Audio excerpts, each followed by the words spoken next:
Donc du coup, je vais commencer par vous partager mon écran. Le but, c'est que vous puissiez voir exactement ce que je vois sur la plateforme. Voilà, donc là, vous voyez du coup mon écran et la plateforme d'affichage dynamique. Et donc du coup, je vous inviterai juste simplement à garder les micros éteints le temps de la formation, juste pour éviter les échos ou les interférences. Et puis on pourra tous du coup rééchanger en fin de présentation. Donc, affichage dynamique. Du coup, comment on la découvre et comment on la gère surtout. Alors, vous le verrez, en fin de participation, je vous enverrai aussi un mail à chacun avec le lien d'accès à la plateforme d'affichage dynamique, avec vos identifiants de connexion. Le but étant aussi, c'est que vous puissiez, comme on l'a dit en introduction, être très vite autonome dessus. Donc moi, je vous ferai un petit rappel de tout ça. Et dans ce mail, vous retrouverez on va dire les principes de base, les prérequis ou surtout des petits mémos voilà, d'informations que je vais vous donner tout au long de la formation qui vont être importantes pour utiliser la plateforme.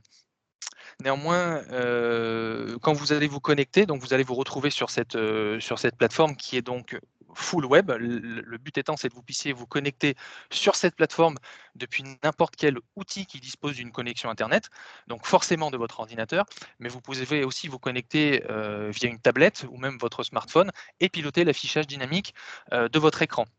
C'est l'atout majeur de cette plateforme, c'est que ça ne nécessite pas d'installer un logiciel sur un écran d'ordinateur physiquement présent dans l'agence. Le but, c'est vraiment de pouvoir la piloter où vous vous trouvez et permettra d'avoir une sorte de monitoring aussi sur ce qui se passe sur votre écran. Je vais vous montrer ces fonctions-là, mais du coup de pouvoir le piloter même quand vous n'êtes pas à l'agence ou quand vous êtes chez vous ou en déplacement.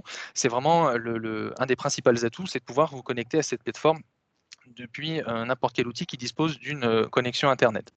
Donc pour s'y connecter, vous aurez donc vos identifiants. Alors, hop, je me suis juste sur ma petite page. OK. Et on est bon. Donc cette plateforme, elle est bien accessible donc depuis n'importe quel outil qui dispose d'une connexion internet. Sur votre ordinateur, on va vous préconiser d'utiliser le navigateur Google Chrome. Pourquoi? Parce que la plateforme a été construite avec ce navigateur, donc elle est optimisée pour, et donc sur votre ordinateur, on vous conseillera vraiment de l'utiliser. Pourquoi? Si vous utilisez un autre navigateur, il se peut que vous constatiez des bugs ou des dysfonctionnements. Pourquoi? Parce que ça n'a pas été conçu avec avec ce navigateur-là. Donc vraiment, gardez bien Google Chrome pour naviguer sur la plateforme. Et vous n'avez pas par contre ces contraintes sur une tablette ou sur un smartphone. Donc du coup, quand vous vous connectez sur cette plateforme, vous allez arriver sur différents menus. Et le premier, ça va être celui qui nous concerne, forcément la partie affichage dynamique. Ce menu, vous allez pouvoir le retrouver sur la gauche de l'écran, où vous avez donc un menu affichage dynamique. Et lorsque vous cliquez dessus, vous arrivez sur cette page qui correspond à votre catalogue. Alors le catalogue, qu'est-ce que c'est? Le catalogue, c'est ici que vous allez venir télécharger vos visuels directement donc sur la plateforme d'affichage dynamique. Vous allez pouvoir mettre ici l'ensemble des contenus que vous voulez voir apparaître sur vos écrans. L'intérêt, c'est que vous avez tous des contenus ou des visuels qui sont sur votre ordinateur. Et bien, le but, c'est de pouvoir les télécharger sur cette plateforme pour pouvoir les utiliser et donc les retranscrire sur votre écran. Donc, vous avez un catalogue dans lequel vous allez pouvoir vraiment intégrer tout un tas de contenus. Vous n'avez pas de limite dessus. La plateforme aujourd'hui, elle peut accepter des milliers, des millions de contenus, donc il n'y a pas de limite sur le nombre de contenus que vous voulez intégrer. Donc, et à chaque fois que vous allez télécharger du contenu, vous allez le voir apparaître ici. Donc, vous avez un catalogue qui fait état de tout ce que vous avez mis en place sur la plateforme. Alors, premier prérequis, aujourd'hui, la plateforme ne peut lire que des photos et des vidéos. Photos, je vous donnerai aussi les extensions qui sont acceptées par la plateforme et vidéos également. On me pose souvent la question, est-ce que la plateforme peut gérer ou jouer du PDF, du PowerPoint ou même un document qu'on pourrait travailler sur Word ou Excel? Donc la réponse est non. Par contre, on peut trouver une alternative à ça, c'est de pouvoir exporter le document, la photo que vous auriez travaillé en PDF ou en PowerPoint, justement en format image pour pouvoir l'intégrer dans la plateforme. Et aujourd'hui, le rôle de la plateforme, c'est pas de pouvoir gérer des automatisations avec des contenus type comme Word, Excel ou PowerPoint, c'est vraiment de gérer du visuel, donc de l'image et de la vidéo. Donc si vous avez des contenus qui ont été travaillés sur d'autres logiciels et sur d'autres extensions, vous pouvez les exporter en image ou en vidéo. Maintenant, autre prérequis, vos écrans ont une résolution Full HD. Vous avez des écrans qui peuvent être soit orientés à l'horizontale, au format paysage, soit à la verticale, en format portrait. Le but étant, c'est que vous puissiez donc télécharger sur la plateforme des contenus qui sont adaptés à la résolution de votre écran. Donc là, on en a l'exemple sur la plateforme que je vous détaille aujourd'hui. On a différents contenus, on en a à la fois en paysage, mais aussi en portrait. Donc pour télécharger un contenu au format paysage, typiquement à l'horizontale, le prérequis qu'il va falloir respecter absolument, c'est donc la résolution de cette image. Et la résolution doit être de 1920 pixels en largeur sur 1080 pixels en hauteur. Ça, c'est la résolution Full HD donc de base. Et vos contenus devront avoir cette résolution pour être correctement retranscrits sur l'écran. Intégrer un qui va avoir plus de pixels ou moins. Un contenu qui va avoir plus de pixels, ça veut dire que c'est un contenu ultra haute définition ou 4K. La plateforme aujourd'hui n'est pas en capacité de le gérer. Donc ça voudra dire que ce contenu, il faudra le retravailler en interne pour le redimensionner et du coup l'amener à une résolution qui soit donc de 1920 par 1080. Au-delà de ça, la vidéo, ce sera pareil. Il faudrait que la résolution de votre vidéo soit de 1920 par 1080. Autre prérequis important sur la partie donc du coup diffusion, c'est pour la partie donc vidéo où donc elle doit être de résolution 1920 par 1080 encore une fois et avoir une extension MP4. Aujourd'hui, la plateforme ne peut lire une vidéo qu'en extension MP4. Si vous avez des vidéos qui ont l'extension AVI, MPEG ou d'autres, ça ne fonctionnera pas. Il faudra reconvertir du coup en MP4. Pour les photos, on va avoir aussi des extensions validées sur la plateforme qui sont JPEG et le PNG. Les autres extensions ne fonctionneront pas. Vos images vont être reconverties, en tout cas dans une extension JPEG ou PNG pour être diffusées sur la plateforme. Une fois qu'on s'est dit ça, du coup, vous allez pouvoir télécharger du contenu sur la plateforme au format Full HD. Je fais une petite précision du coup pour les écrans qui sont orientés portrait, donc à la verticale. C'est la résolution pour ces écrans, ce sera toujours du Full HD, c'est juste qu'on va inverser le sens des pixels. Sur résolution par 1920 cette fois-ci, 1080 pixels en largeur sur 1920 en hauteur. Et c'est ce qui vous permettra, encore une fois, d'avoir des contenus qui soient correctement diffusés à l'écran. Si, d'un point de vue vidéo ou image, vous téléchargez des contenus qui ont une résolution moindre que 1920 par 1080 ou 1080 par 1920, il va se passer un phénomène sur l'écran, c'est que ces contenus vont avoir une qualité forcément moindre, l'image va être pixelisée et surtout elle va être centrée sur l'écran et autour vous allez avoir un grand rectangle noir qui fait que du coup, on n'aura pas pris l'intégralité de l'écran.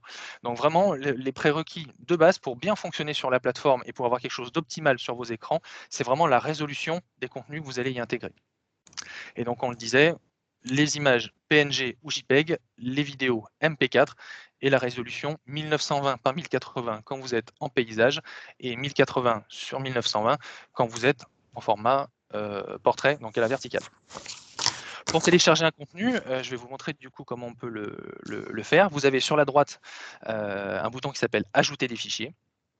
Dès lors que vous cliquez dessus, ça vous ouvre ce rectangle qui vous demande donc de déposer ici les fichiers que vous souhaitez ajouter à votre catalogue. Donc déposer, ça voudrait dire qu'ils sont sur votre bureau et vous faites un cliquer déposer directement dessus. Si vous ne voulez pas avoir à gérer cette fonction, vous cliquez au milieu et là, ça va vous ouvrir votre bureau Windows et vous allez chercher du coup là où se trouvent vos contenus pour les mettre en place sur la plateforme. Donc là, typiquement, je vous donne l'exemple. J'ai un contenu en format paysage que je veux télécharger sur la plateforme. Il est ici. Je double-clique. Il vient se télécharger sur la plateforme. Et dès lors qu'il est téléchargé, vous allez le voir en première position sur votre catalogue. Donc là, le contenu est bien sur la plateforme d'affichage dynamique. Je vais pouvoir l'utiliser ensuite. Quand il est dans le catalogue, vous avez possibilité d'avoir plusieurs informations qui vous sont données. La première, c'est le titre de votre contenu. Il est exactement le même que sur votre source, sur votre ordinateur. En cliquant dessus, vous allez pouvoir le renommer. Cas échéant, vous allez pouvoir lui donner un autre nom. Quand je reviens sur le catalogue, du coup, il a changé de nom. J'ai d'autres indications en dessous, une petite étiquette qui me dit que c'est bien une image qui est au format paysage.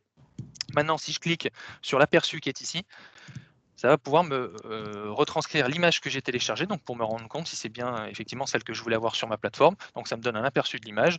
Donc on est bien sur un contenu, c'était bien celui-ci que je voulais télécharger. Il est en 1920 par 1080, ça c'est ce que j'avais marqué sur mon image pour la démonstration. Donc tout est bon, c'est bien le bon contenu.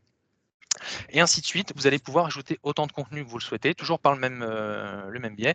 Ajouter des fichiers, vous cliquez au centre, ça vous ouvre votre environnement Windows. Et là, pour la démonstration, je vais même vous montrer que vous pouvez ajouter plusieurs contenus en même temps. Donc, je vais sélectionner ces 2 fichiers, je les ouvre, ils se téléchargent sur la plateforme et vous les retrouvez dans votre catalogue. Il faut simplement vous dire que votre catalogue, c'est finalement un grand tiroir dans lequel vous allez pouvoir mettre vos images, vos vidéos, et ces images et ces vidéos, vous allez pouvoir après mettre en place sur l'écran. Mais il faut obligatoirement que ces contenus soient présents sur la plateforme pour être joués ensuite. Donc vous allez vraiment mettre tout dans ce catalogue, tout ce que vous voulez télécharger. Maintenant, une fois qu'ils sont sur la plateforme téléchargé qui n'avait pas lieu d'être, ou en tous les cas qui, voilà, vous l'avez téléchargé par erreur, il vous est possible de le supprimer en allant cliquer sur la petite coche qui est au bout de la ligne, où là on vous propose plusieurs options. Le tag et le transfert, ça je vous en parlerai dans un deuxième temps, mais surtout de le supprimer. Donc si je le supprime, il s'enlève de la plateforme, pour le coup il ne fait plus partie de la plateforme, et je peux même pour le coup cliquer sur plusieurs contenus à la fois pour en enlever en masse. Je fais supprimer et je les enlève de ma plateforme. Donc là, ils ne sont plus physiquement présents sur votre plateforme, ils ont été effacés. Il n'y a pas de corbeille à vider, c'est vraiment quelque chose qui est définitif pour le coup. Donc là, pour la démonstration, je vais vous montrer, je vais réintégrer 3 contenus, hop, et on est bon. Je vais vous parler également d'un autre élément qui pourrait être très important pour vous dans la classification de vos contenus, et notamment pour mieux les retrouver ensuite, c'est ce qu'on appelle les tags. Vous voyez qu'ici, on vous propose de pouvoir ajouter des tags sur vos contenus. Qu'est-ce que c'est qu'un tag? C'est ni plus ni moins qu'une étiquette que vous allez pouvoir ajouter sur un contenu que vous venez de télécharger pour mieux le retrouver dans la partie programmation qu'on verra juste après. C'est vraiment un outil pour vous, un outil de filtre, ou en tout cas vraiment un outil de classification. Et donc, vous allez pouvoir utiliser ces tags dans le catalogue. Je pourrais vous donner un exemple. Là, je viens d'intégrer des éléments, des contenus qui concernent le Covid. Et bien, si je veux regrouper tous ces contenus, tous ces visuels sous l'étiquette Covid, et ben, je vais venir créer une étiquette, un tag Covid, et je vais pouvoir y ajouter le tag sur ces contenus. Donc là, on n'avait pas de tags qui ont été créés, donc je vais le faire de suite. Hop. Je vais venir créer un tag Covid. Je vous montrerai la manipulation ensuite, hop, pour pouvoir le créer par vous-même. Voilà. Donc là, il est créé. Et maintenant, ce contenu, voilà. Donc pour ajouter un tag, vous venez cliquer sur ajouter un tag. Là, ça vous ouvre une petite fenêtre où vous allez retrouver l'ensemble des tags que vous aurez définis. Et pour assigner un tag à un contenu, vous vous rendez sur la petite étiquette, vous cliquez dessus une fois, et là, vous voyez que votre contenu a été tagué selon l'étiquette définie. Si je reclique dessus, il repasse en grisé, et donc il a été effacé du contenu en question. Donc là, je vais le remettre Covid. Voilà, je vais ajouter le même tag sur le contenu du dessous. Je viens faire ajouter un tag, c'est pareil. Voilà. Et donc là, vous allez pouvoir vraiment classifier ces contenus par le biais d'étiquettes. C'est peut-être pas très parlant là à l'instant T, vraiment sur l'usage des tags, mais vous le verrez, ça aura une importance sur la partie programmation qu'on verra juste après. Donc là, voilà vraiment ce qu'il faut comprendre, c'est que le catalogue va vous permettre de venir télécharger ici tous les contenus que vous voulez voir sur la partie affichage dynamique. Maintenant, vous avez aussi... Excusez-moi, oui. Sophie-Amélie Molinero, est-ce que je peux juste faire une petite remarque? C'est qu'en fait, la plupart des personnes qui aujourd'hui assistent à cette réunion ont pris cet outil également parce qu'ils comptent sur le franchiseur pour leur donner un maximum de contenu. Il faut peut-être les rassurer également là-dessus parce qu'on n'a pas du tout parlé de ça en préambule. C'est vrai. Je pense qu'il y en a qui doivent s'inquiéter en se disant « Oh là là, j'ai beaucoup de choses à faire ». Il faut peut-être bien leur rappeler qu'en fait, et peut-être il faudra bien expliquer ça également, que tout ce qu'ils voient là, il y a dedans des boucles que Sarah a créées, qu'on va mettre à leur disposition, et je pense que là, il faudra peut-être le repréciser, nous, tout un contenu, et qu'en fait, libre à eux, s'ils le souhaitent, d'ajouter des éléments. Mais en aucun cas, on leur demandera tous les jours de faire tout ça. Là, ça va un petit peu les inquiéter parce qu'ils ont signé justement pour récupérer aussi un maximum de contenu franchiseur, justement parce que ça leur évite ce boulot qui est quand même assez lourd.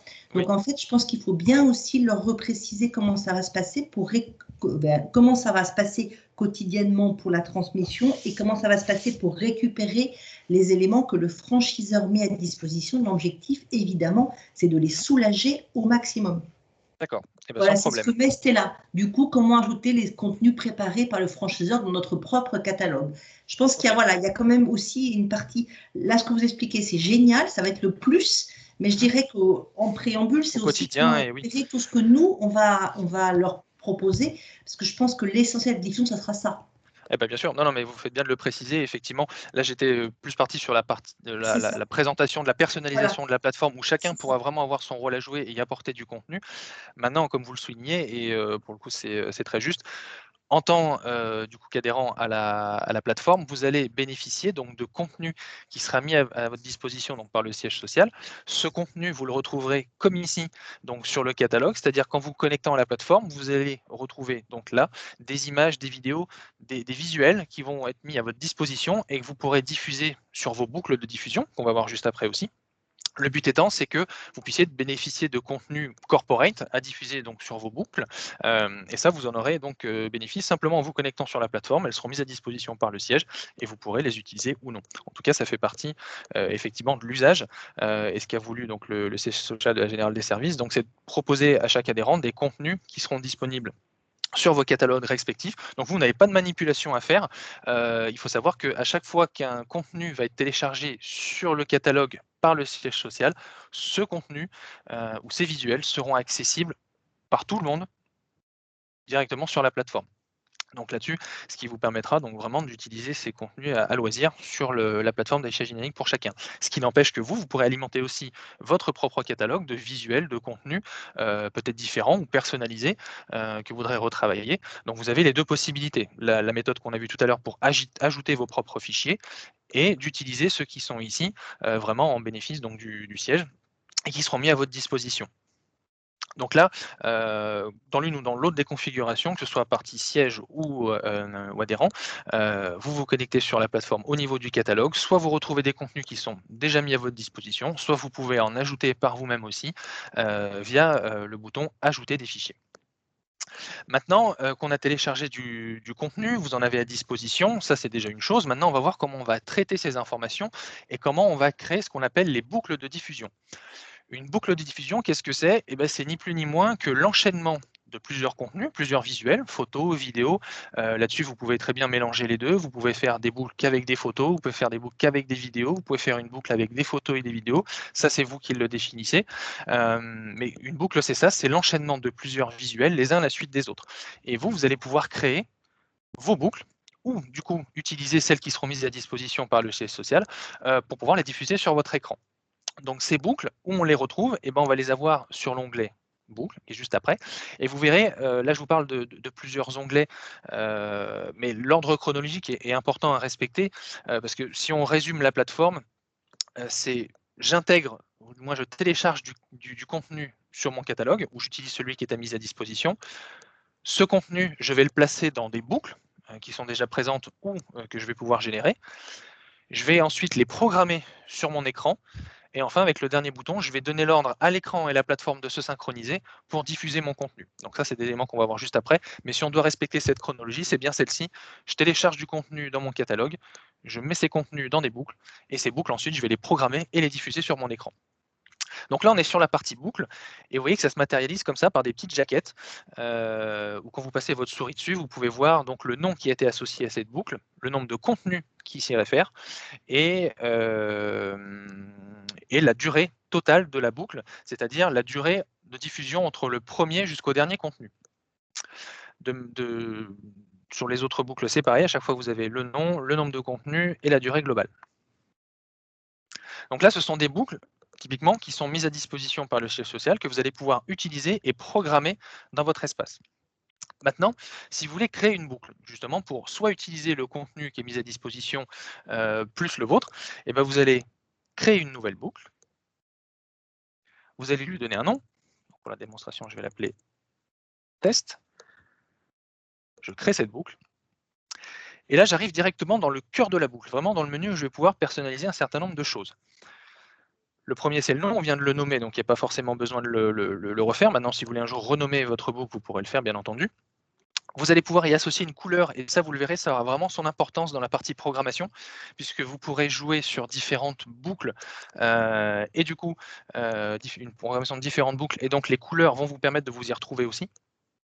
Et maintenant, ce qui va être important, c'est de savoir comment je mets du contenu dans ces boucles, comment je le supprime. Donc pour ça, vous allez cliquer sur « Ajouter des médias ». Et là, vous avez donc une répartition de l'écran en deux. Sur la gauche, vous retrouvez ici l'ensemble, l'intégralité de votre catalogue de médias. Et sur la droite, le contenu de votre boucle. Donc là, comme c'est une boucle vide, il n'y a rien dedans. Donc pour le coup, elle est bien vide. Et nous, ce qui va nous intéresser, c'est de savoir comment je vais faire passer un contenu d'un côté vers l'autre. Donc, ma boucle, elle est bien, je vais y ajouter du contenu. Donc là, typiquement, je voudrais ajouter les 3 contenus que je viens de télécharger dans mon catalogue, à savoir les éléments sur le Covid et l'image de démonstration. Donc, pour ajouter un visuel, je viens cliquer sur le bouton « Plus ». Et en cliquant sur le bouton « Plus », mon contenu vient se me placer dans la boucle à droite. Ainsi de suite pour les autres contenus que je vais ajouter.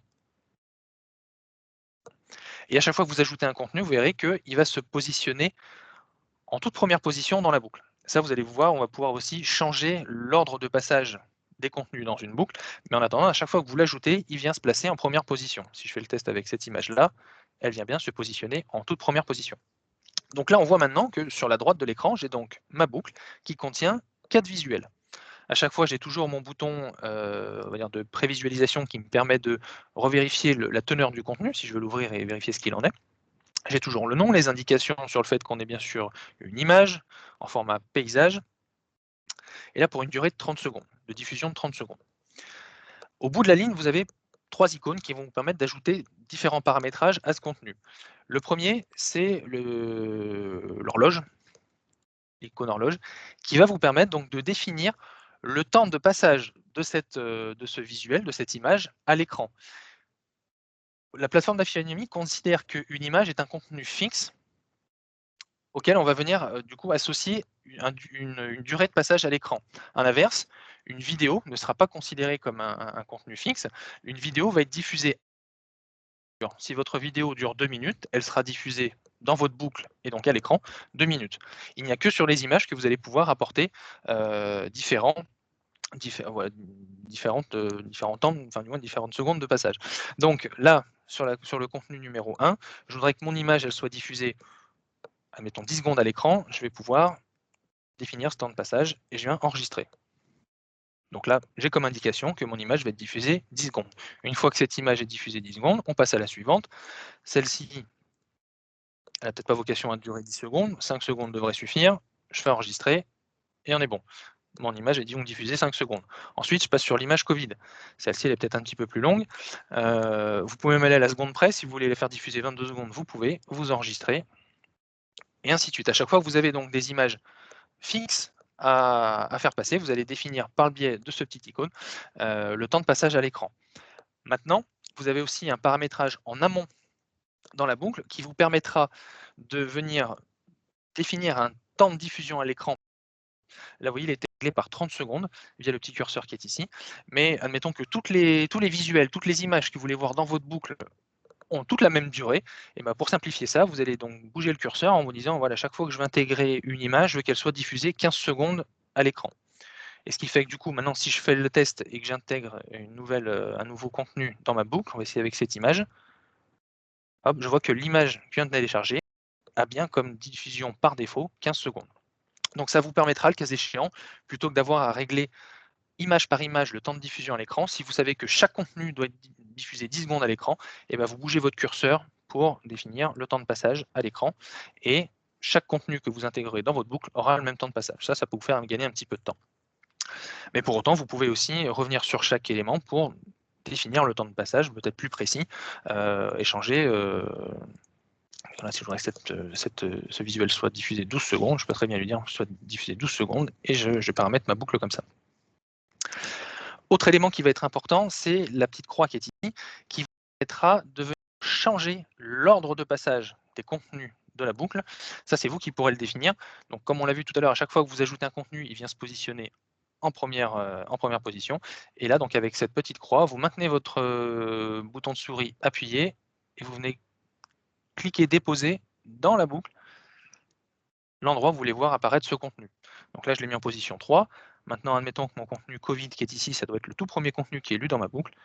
Je clique dessus, je le remonte et je le positionne en première position. Donc là aussi, vous avez vraiment possibilité de paramétrer, définir vraiment l'ordre de passage de vos contenus. Autre information, autre bouton en tout cas, sur la droite, c'est le bouton moins qui va vous permettre de venir supprimer un contenu de la boucle. Donc typiquement, ce contenu-là n'a peut-être rien à faire dans ma boucle, je clique dessus et il disparaît de ma boucle. Il disparaît de la boucle, il ne disparaît pas du catalogue. Si vous voulez le réajouter, vous pouvez le faire, encore une fois, via le bouton plus qui est ici. Mais encore une fois, celui-ci n'a rien à faire, donc je viens le supprimer. Donc voilà les différents éléments que vous allez pouvoir paramétrer dans votre boucle grâce à ces différentes icônes. Petite question, Bruno, excusez-moi. Est-ce que les franchisés peuvent ajouter à une boucle que nous, on a proposée un Oui. élément? Donc, ils viennent appeler la boucle, ils rajoutent un contenu à la boucle? Tout à fait. C'est-à-dire que la boucle en elle-même, elle est déjà constituée, elle existe. Un franchisé peut venir utiliser cette boucle-là pour venir y ajouter un contenu.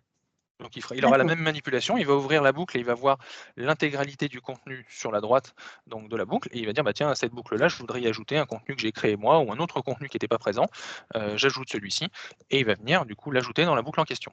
Ok, nickel, d'accord. Voilà, donc ça c'est tout à fait possible bien entendu. Une fois que vous avez fait ça, donc vous venez enregistrer l'ensemble des modifications que vous avez fait sur votre boucle. Donc là, vous avez vraiment bien tout pris en compte. Vous voyez en dessous que la durée globale de la boucle a changé. On est sur 1 minute 29 de diffusion pour 5 médias en tout. Donc c'est comme ça que vous allez pouvoir interagir sur votre boucle en venant ajouter des éléments, en venant et en supprimer certains, et du coup faire vivre votre boucle. Ça, c'est surtout le principe de base, c'est faire vivre ce que vous voulez diffuser sur votre écran d'affichage dynamique. Maintenant, vous voyez aussi que votre boucle elle vous permet d'avoir certains niveaux de filtres qui vont vous permettre d'aller plus vite et en tous les cas d'aller de manière plus précise vers le contenu que vous voulez mettre en place dans votre boucle. Là, comme vous voyez sur le catalogue, on a un certain nombre de contenus. On en a quelques-uns, on n'en a pas énormément. Maintenant, si on se reparle dans 6 mois, il est possible que votre catalogue soit composé de plus de 200 contenus. Dites-vous que voilà 200 contenus à faire défiler avec du coup avec votre ascenseur ici, ça peut prendre du temps aussi pour aller chercher le bon contenu. Donc vous avez des outils qui vous permettent vraiment d'aller filtrer le contenu vraiment en fonction de son nom, en fonction de sa typologie, pour pouvoir mieux le retrouver et plus facilement. Donc le nom, ça va être un des premiers outils. Si vous connaissez le nom du contenu en question, vous allez le taper. Moi, je recherche les contenus qui ont le mot Covid dedans. Donc là, j'ai 3 contenus avec le nom Covid blog, et c'est ces contenus que je vais pouvoir ajouter dans ma boucle. Pareil, je peux avoir un autre mode de filtre en venant chercher uniquement les contenus qui seraient soit en paysage, soit en portrait. Si je viens filtrer sur portrait, je vois que j'ai un contenu portrait. Et si mon écran s'y réfère, si j'ai bien la bonne orientation, je vais pouvoir le placer dans ma boucle. Vous avez aussi filtrer par type de contenu. Vous recherchez uniquement les images ou que les vidéos, et bien vous allez pouvoir filtrer du coup votre catalogue en allant chercher que les images ou que les vidéos, ou même les deux. Il pourrait y avoir les deux en même temps. L'organisation, ça vous concernera pas forcément. Maintenant, les tags vont être justement pertinents. C'est ce qu'on évoquait tout à l'heure en début de présentation. Le tag va être ici un outil pour aller chercher uniquement les contenus qui ont été tagués de la sorte. Donc, si je veux ne faire ressortir que les contenus, le tag Covid qui a été écrit dans la démonstration, je viens cliquer sur mon tag et du coup, je ne vois apparaître dans la partie gauche, donc la partie catalogue, que les contenus qui sont tagués comme ça dans mon catalogue, ce qui vous permettra vraiment d'aller à l'essentiel. Et plus vous aurez fait de tags et plus vous aurez associé des contenus à ces catégories, plus ce sera facile pour vous de venir ici simplement dire voilà, je veux récupérer uniquement les contenus que j'aurais tagués, contenus corporate qui sont liés vraiment à GDS, et je vais pouvoir les faire ressortir comme ça en venant rechercher que les étiquettes ou les tags que j'aurais appelés corporate.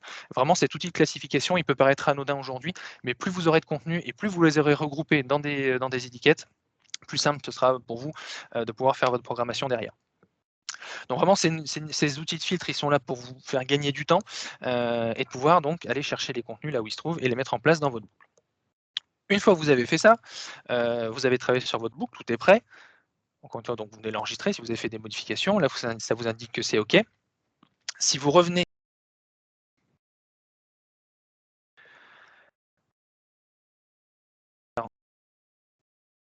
du principe où vous avez les boucles qui ont été créées, si vous cliquez dessus, vous avez donc ce menu intermédiaire qui vous indique plusieurs choses. Là, sur la droite, c'est vraiment le nombre de contenus qui est dans cette boucle, avec donc voilà 5 médias, la durée totale, ça vous donne l'ordre de passage. Vous ne pouvez pas interagir dessus, c'est vraiment un menu intermédiaire pour vous montrer ce qu'il en est. Et sur la gauche, vous avez toujours un menu d'aperçu, mais cette fois-ci qui va vous permettre de voir l'enchaînement de l'ensemble des contenus qui sont dans la boucle, comme s'ils étaient sur votre écran. En gros, c'est une sorte de prévisualisation de votre écran d'affichage dynamique. Vous voyez comment ça va être retranscrit sur votre écran, et bien là, vous pouvez le voir grâce à cet outil d'aperçu. Vous pouvez même passer d'un contenu à l'autre pour effectivement voir comment ça va se dérouler sur votre écran. Et enfin, je reviens sur le menu principal où là, je retrouve l'ensemble de mes boucles. Donc, vous avez les boucles créées par le siège, vous avez les boucles que vous avez créées vous-même. Tout se trouve ici. Et vous n'êtes pas non plus limité sur le nombre de boucles. Si vous voulez créer une vingtaine de boucles, vous le pourrez. Le tout, après, c'est vraiment de s'y retrouver dans l'outil de programmation qu'on va voir ensuite. Pourquoi vous pouvez créer autant de boucles? C'est simple, on part du postulat que sur un écran d'affichage dynamique, on a une boucle principale qui doit jouer tout le temps. C'est dans cette boucle-là que vous allez mettre les contenus qui sont joués tous les jours, toutes les heures, tout le temps sur votre écran d'affichage dynamique. Et pourquoi il faut une boucle principale? C'est surtout pour éviter le phénomène de l'écran noir, c'est-à-dire qu'on n'ait plus rien à diffuser sur son écran. Le but, c'est que votre écran attire l'œil, qu'on le regarde, qu'on regarde bien la communication qui est sur cet écran. Donc, il faut avoir une boucle principale qui est tout le temps en mouvement, qui joue sur cet écran. Mais pour autant, cette boucle principale, elle peut être changée, elle peut évoluer, elle peut être associée à d'autres boucles, des boucles secondaires, des boucles qu'on peut appeler ponctuelles, qui peuvent être jouées tous les peut-être 1 heure par jour chaque semaine. Ça peut être des boucles événementielles qui n'ont vocation qu'à être diffusées que sur une période de temps donnée ou sur une période de communication bien propice chez vous. Vous allez pouvoir vraiment créer autant de boucles que vous le souhaitez. Et ça en fonction de votre mode de communication. Donc vraiment, ne vous limitez pas sur le nombre de boucles, là-dessus, vous n'avez pas de souci. La seule chose, c'est après bien s'y retrouver dans votre fonctionnement pour placer les boucles qui ont vocation à être jouées ou pas. Donc voilà pour la partie création de boucle, utilisation de la boucle et modification et ajouter des contenus. Maintenant, je passe sur l'outil qui est juste après, qui est un outil de programmation et qui va vous permettre de venir définir votre propre calendrier de diffusion sur l'écran d'affichage dynamique. Et je vais vous expliquer vraiment le détail et le fondement de le principe même de ce calendrier. Donc, ce qui se passe, c'est que vous avez donc ici un calendrier qui va répertorier les 52 semaines d'une année, à partir de celle où on se trouve. Et le but, ça va être de pouvoir donc gérer la diffusion de vos boucles dans ce calendrier et peut-être même de créer aussi des programmations événementielles. Ça, vous pourrez l'anticiper puisque vous avez un calendrier qui le permet et de pouvoir dire, voilà, moi sur la semaine du 51 et 52, pour les fêtes, j'aurai une programmation bien spécifique que je veux mettre en place sur mon affichage dynamique. Donc je vais pouvoir l'anticiper, je vais pouvoir créer une boucle qui va s'y associer, je vais pouvoir la programmer en amont et tout ce que je vais faire sur cette boucle sera bien diffusé au moment où je l'ai défini. Donc là, si on prend l'exemple où on est sur la semaine 46, alors je vais me mettre sur le... Effectivement, parce que là j'ai plusieurs plannings, ça je vais y revenir juste après. On va prendre le planning général de diffusion, tiens, hop, sur lequel on doit avoir le test. Ça on est bon. Je fais le test en même temps, boucle portrait et général des services. Ok, on est bon, on va rester sur ce planning. Donc je rentre sur ma semaine 46. Sur ma semaine 46, je m'aperçois que j'ai finalement un calendrier journalier du lundi au dimanche où j'ai ma boucle générale des services, on va considérer, c'est la boucle principale, qui est jouée de minuit à 23h59. Le fait aujourd'hui que vous ayez une boucle qui soit diffusée sur ce créneau horaire-là n'aura pas d'incidence sur votre écran d'affichage dynamique. C'est-à-dire que chaque écran a été horodaté et paramétré selon les heures que vous voulez voir allumées et donc éteint votre écran. Donc le fait de mettre une boucle qui démarre à minuit ne fera pas démarrer votre écran à minuit. Là-dessus, il n'y a pas d'incidence, il n'y a pas de bug possible. Maintenant, si pour des questions de lecture, ça vous est plus simple de venir placer les boucles en cohérence avec votre redatage d'écran, vous pourrez très bien le faire en disant ma boucle, elle ne commence qu'à partir de 8 h le matin, donc je vais la faire commencer à 8 h pour la faire terminer à 8 h le soir. Quasiment, ça c'est possible. Mais pour autant, si vous placez une boucle voilà, de minuit à 23h59, il n'y aura pas on va dire, la plateforme ne prend pas la main sur votre écran à ce niveau-là. Maintenant, qu'est-ce que ça veut dire? Donc, j'ai que chaque jour, voilà, de minuit à 23h59, en cas, théoriquement, j'ai ma boucle qui diffuse, ma boucle principale. Maintenant, je peux avoir plusieurs interactions sur ce calendrier. Admettons que le lundi, je veux que ma boucle principale ne commence pas à minuit, mais peut-être à 7h30. Je vais venir faire un clic droit. Ah non, effectivement, parce que là, je travaille sur le... Attendez, hop, je vais me mettre sur... Je vais changer... Voilà, la programmation. Je viens faire un clic droit sur le bouton, donc sur la semaine en question. Je viens faire modifier. Et là, je vais pouvoir définir donc l'heure de passage, l'heure de début de ma boucle. On va dire à partir de 8 h. Et la faire terminer à 17 h. J'enregistre. Je vois donc que ma boucle sur le calendrier est donc bien diffusée de 8 h à 17 h. Maintenant, cette programmation du lundi, elle est valable jusqu'au vendredi. Donc je vais vouloir faire option, copier la programmation du lundi jusqu'au vendredi. Et là, je fais copier. Pardon, je n'ai pas fait non, sur tous les jours. Là, ma programmation, elle a bien été copiée sur les mêmes horaires du lundi jusqu'au dimanche. Le samedi et le dimanche, peut-être que mon écran est éteint, peut-être qu'il est ouvert, il est allumé le samedi. Je vais peut-être supprimer le dimanche, ça peut-être pas du coup être présent sur la plateforme. Pour supprimer la programmation d'une journée, je viens cliquer sur Options. Je vais me rendre cette fois-ci tout en bas sur Supprimer la programmation et je viens supprimer la programmation du jour dimanche. Je fais supprimer et là je vois que ma programmation a été supprimée sur ce jour-là. Vous pourriez aussi avoir typiquement un enchaînement de boucles sur un même créneau horaire, où là on pourrait se dire, vous voyez, la boucle test que j'ai créée tout à l'heure, elle est référencée ici. C'est pour ça que je vous parlais des couleurs associées à vos boucles en personnalisation. Vraiment, ça peut être pertinent d'avoir des couleurs différentes pour mieux les retrouver déjà visuellement. Donc là, vous voyez qu'elles sont toutes référencées sur la gauche de l'écran et elles sont matérialisées par une étiquette. Et donc là, ma boucle test que j'ai créée tout à l'heure, eh bien, je veux qu'elle soit diffusée en plus de la boucle principale tous les jours à partir de 11 h jusqu'à 14 h, admettons. Donc vous le voyez, j'ai fait un cliquer déposer de l'étiquette sur le jour du lundi. Elle est venue se poser ici. En faisant un clic droit modifier, je vais pouvoir du coup lui dire cette boucle-là, elle va devoir être jouée de 11 h à 14 h. J'enregistre. Et donc je vois que j'ai deux boucles qui vont être jouées sur le créneau de temps de 11 h à 14 h, du coup. Et qu'est-ce qui va se passer? La plateforme aujourd'hui, elle va avoir une logique, c'est que quand elle voit deux boucles qui sont jouées sur le même créneau horaire, même 2, 3, 4 ou 5 boucles, peu importe, dès que vous avez des boucles en parallèle sur un même créneau horaire, on va pouvoir lui demander soit de jouer une alternance de contenu sur chacune de ces boucles, soit de les enchaîner. Donc pour ça, vous allez pouvoir aller dans le menu tout en haut, Options, et vous définissez alterner ou enchaîner. Si je sélectionne alterner, qu'est-ce qui va se passer? Donc j'enregistre. Ma boucle principale va être jouée de 8 h à 11 h, et à partir de 11 h, je vais avoir un contenu de ma boucle principale, un contenu de ma boucle secondaire, un contenu de ma boucle principale, un contenu de ma boucle secondaire, et ainsi de suite, jusqu'à la fin de mon créneau horaire, c'est-à-dire jusqu'à 14 h. Donc, de manière alternée, on va avoir un contenu de chaque qui va être joué. Maintenant, si je vais sélectionner Option, Enchaîner, et j'enregistre, du coup, ma boucle principale va être jouée de 8 h jusqu'à 11 h. Et là, comme on a deux boucles en parallèle, si je choisis de les enchaîner, on va jouer l'intégralité de la boucle principale, puis l'intégralité de la boucle secondaire, et ainsi de suite. L'intégralité de la boucle principale, puis l'intégralité de la boucle secondaire.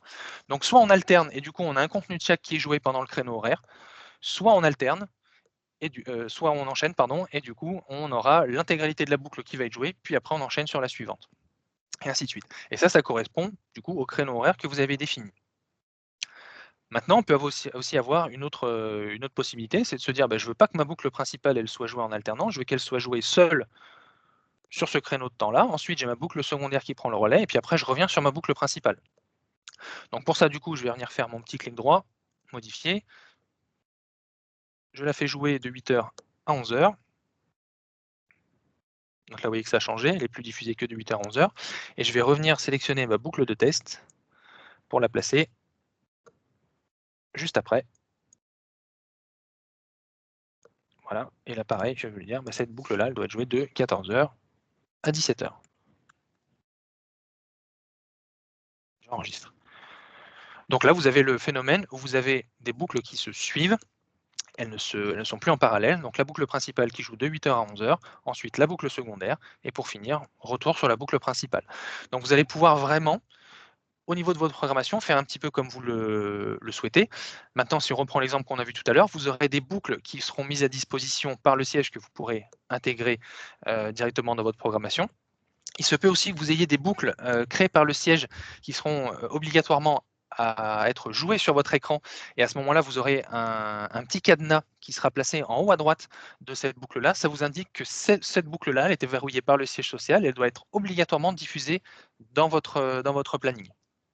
Mais ça n'empêche que vous aurez possibilité de venir y associer d'autres boucles pour jouer vos propres contenus aussi.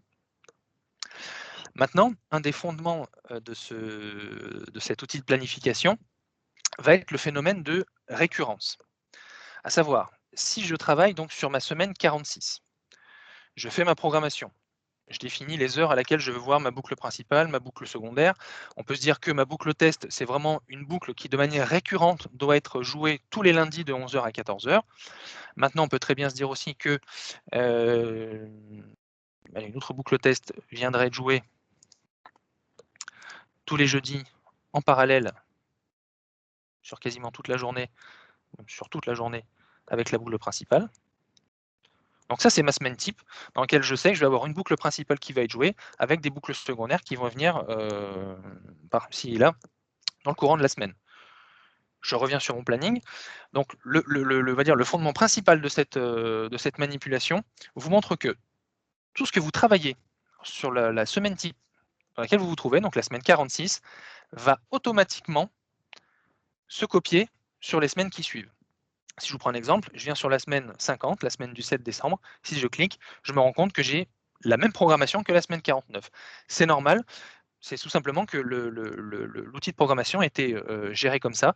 Tout ce que vous travaillez sur votre semaine type dans la semaine où vous vous trouvez, va automatiquement s'appliquer sur les 52 qui suivent. C'est ce qui va nous permettre de jouer donc sur ces phénomènes de récurrence, à savoir si je veux avoir des boucles qui soient jouées à des heures bien précises sur des jours bien précis, je vais pouvoir le faire grâce à cet outil de programmation qui va venir automatiquement dupliquer le modèle sur les 52 semaines qui suivent. Maintenant, ça c'est valable dans le cas où on veut jouer sur quelque chose de récurrent.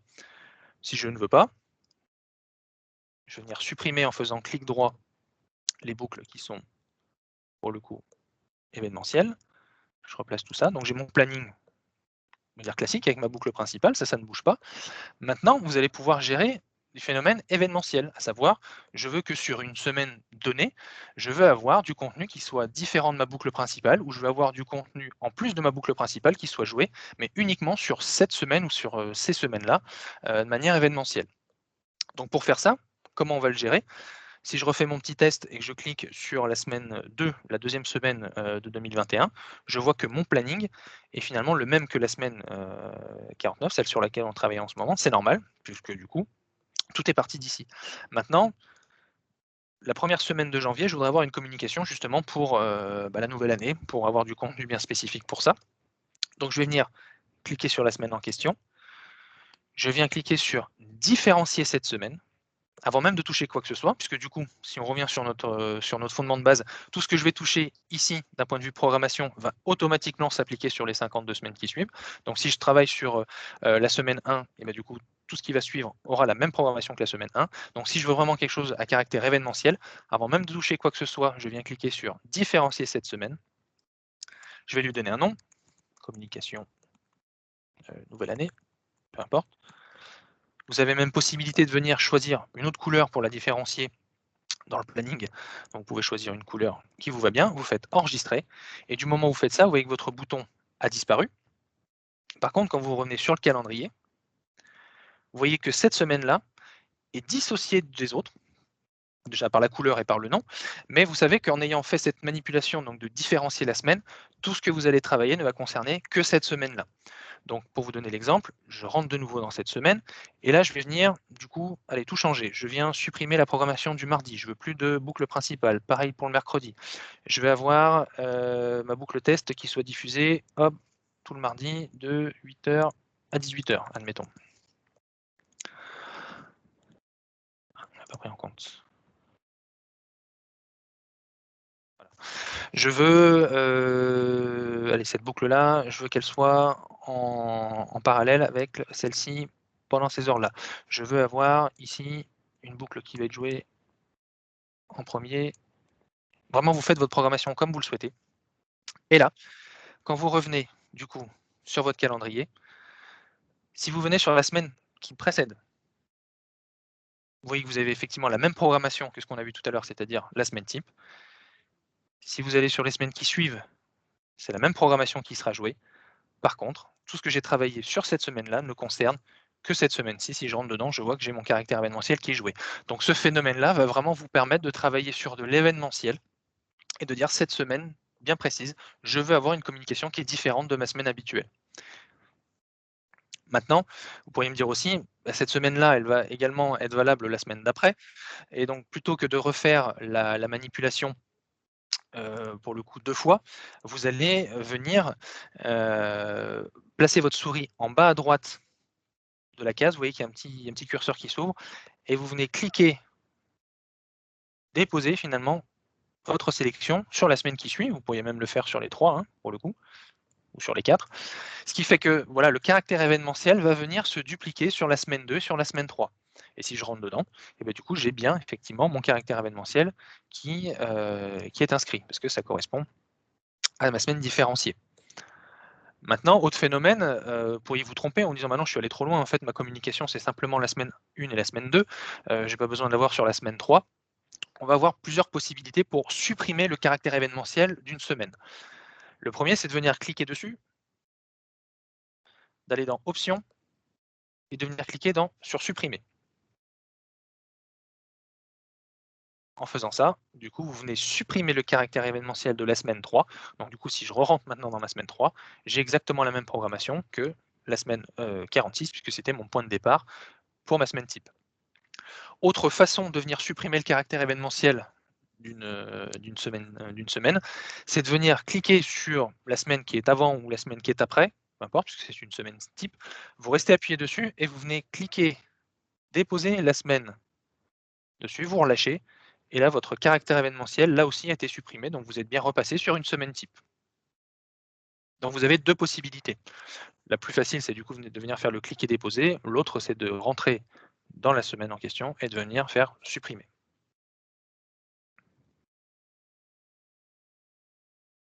Voilà. Donc vraiment, cet outil-là, il vous permettra de venir gérer soit un planning récurrent, comme on l'a vu, avec une boucle principale qui joue tous les jours. À ce planning, vous pouvez y associer donc des boucles ponctuelles qui vont être jouées peut-être sur une journée, sur 2, sur des heures bien spécifiques dans la journée. Si tous les jours, à partir de 18h jusqu'à 20h, vous voulez avoir une boucle complémentaire à la boucle principale qui soit jouée, vous pouvez le faire. Et donc ça, du moment où vous le travaillez sur la semaine en question, elle va venir se dupliquer sur les 52 qui suivent. Donc là-dessus, vous êtes sûr que vous aurez votre programmation sur les autres semaines de l'année. Par contre, du moment où vous voulez venir différencier votre semaine, vous cliquez dessus. Avant même de toucher quoi que ce soit, vous faites différencier la semaine, vous la renommez, vous lui donnez une couleur et vous l'enregistrez. Et à partir de là, vous travaillez vraiment sur un caractère événementiel de la semaine. Donc voilà l'utilisation de cet outil de programmation. Je ne vous l'avais pas forcément évoqué en préambule, mais l'intérêt déjà de cette formation, mais surtout de mon intervention, c'est de pouvoir vous suivre pendant toute la durée du contrat pour vous apporter aussi des réponses à vos éventuelles questions. Si vous avez besoin d'astuces, besoin de retravailler sur des boucles, vous avez peut-être perdu le mode d'emploi ou vous voulez me poser une question parce que vous avez un doute, mon rôle, ce sera de vous accompagner aussi. Donc, vous pourrez me solliciter par mail ou téléphone pour me dire, bah voilà, j'ai préparé quelque chose sur mon outil de programmation. Est-ce que ça vous semble cohérent? Est-ce que j'ai fait les choses correctement également? Et du coup, je pourrais vous répondre ce qu'il en est, vous dire si c'était OK, s'il y avait besoin de modifier quelque chose. Mais le but, c'est de pouvoir vraiment répondre à votre usage et par le biais de l'outil, vous conseiller de vous dire comment on fait, si vraiment au début vous avez besoin d'aide et que vous puissiez être lancé dans le grand bain et encore une fois après être vraiment autonome dessus. Donc voilà pour la partie outils de programmation. Dernière chose à faire pour qu'on puisse voir sur votre écran du coup les modifications que vous avez faites dans vos boucles et sur l'outil de programmation. Donc vous allez cliquer sur diffuser la programmation et tout au bout à droite, vous avez le bouton qui s'appelle donc diffuser la programmation, où là on va vous demander deux options. La première, c'est de venir forcer la diffusion, donc en fait surtout forcer la synchronisation entre votre écran et la plateforme d'affichage dynamique. Si vous cliquez sur forcer, et du coup la plateforme et l'écran vont synchroniser et vous allez voir votre boucle modifiée dans les minutes qui vont suivre. Vous allez le voir directement sur votre écran. Ça, c'est dans le cas où vous avez vraiment une vraie urgence, ou en tous les cas, vous voulez voir apparaître vos modifications de suite. Si par contre, il n'y a pas d'urgence à voir vos modifications apparaître, vous allez venir cliquer sur planifier et à ce moment-là, l'écran et la plateforme vont venir se synchroniser le soir à partir de minuit pour du coup prendre en compte les modifications. Et dès le lendemain, lorsque l'écran va se réallumer, vous allez voir vos modifications apparaître. Donc vous avez deux possibilités. Soit vous le forcez pour voir apparaître les éléments de suite, soit vous le planifiez parce qu'il n'y avait pas d'urgence et ça se planifiera à partir du soir même, dans la nuit, et vous le verrez le lendemain. Cet outil de planification, il a aussi été fait pour une autre raison qui là est plus technique. C'est dans le cas où vous voulez ajouter énormément de vidéos dans votre boucle. Alors là, je parle d'un cas plutôt extrême, mais si vous avez que des vidéos dans votre boucle et des vidéos qui sont très lourdes d'un point de vue voilà, poids et résolution, forcément, le téléchargement de ces vidéos peuvent avoir un impact sur votre bande passante. Si vous mettez à jour une boucle où il y a une soixantaine de vidéos qui vont avoir pour poids plus de 500 MO, et si d'un point de vue réseau internet, vous n'êtes pas équipé de la fibre ou vous n'êtes pas suffisamment équipé, le fait de télécharger tous ces contenus en même temps aurait un impact sur, du coup, ça pourrait ralentir les équipements donc, du coup, sur lesquels vous travaillez, l'ordinateur, et vous seriez ralenti. Donc ce bouton, il a été créé pour que vous puissiez faire la mise à jour de vos contenus, surtout s'ils ont un poids assez conséquent, plutôt la nuit, à des moments où on est censé ne plus être sur les lieux de travail, pour éviter d'empiéter les bandes passantes. Mais ça, encore une fois, c'est dans une configuration assez extrême. C'est dans le cas où vous auriez beaucoup de contenu vidéo qui serait très lourd à diffuser et à télécharger. Donc, c'était une des raisons pour lesquelles on avait créé ce bouton-là aussi, pour permettre ce type de programmation. Une fois que vous avez fait ça, et du coup, vous avez interagi entre la plateforme et votre écran. Donc là, vous allez voir diffuser sur l'écran vos différents contenus. Donc maintenant qu'on s'est dit ça, vous savez, par le biais des différents menus qui sont présents dans la plateforme, donc télécharger du contenu ou utiliser celui qui est à votre disposition et mis sur la plateforme du coup par le siège. Vous pouvez utiliser les boucles qui sont mises à votre disposition, mais aussi créer vos propres boucles. Vous savez les programmer puisque vous savez aller dans l'outil de programmation pour dire voilà, chaque jour ou chaque jour de la semaine, je vais avoir ma programmation sur telle heure ou je veux faire des changements pour y apporter des boucles différentes de telle heure à telle heure. Ça, vous savez le gérer également. Vous savez gérer de l'événementiel pour dire voilà, sur cette semaine-là ou sur ces semaines précisément dans l'année, je veux avoir une communication événementielle qui est différente de celle principale. Donc, je viens différencier ma semaine et je travaille dessus. Et enfin, vous savez interagir avec l'écran en lui disant voilà, ma programmation est faite, mon changement est fait. Je veux du coup mettre en synchronisation mon écran et ma plateforme. Je clique sur le bouton diffuser la programmation et à partir de là, vous verrez vos modifications sur l'écran.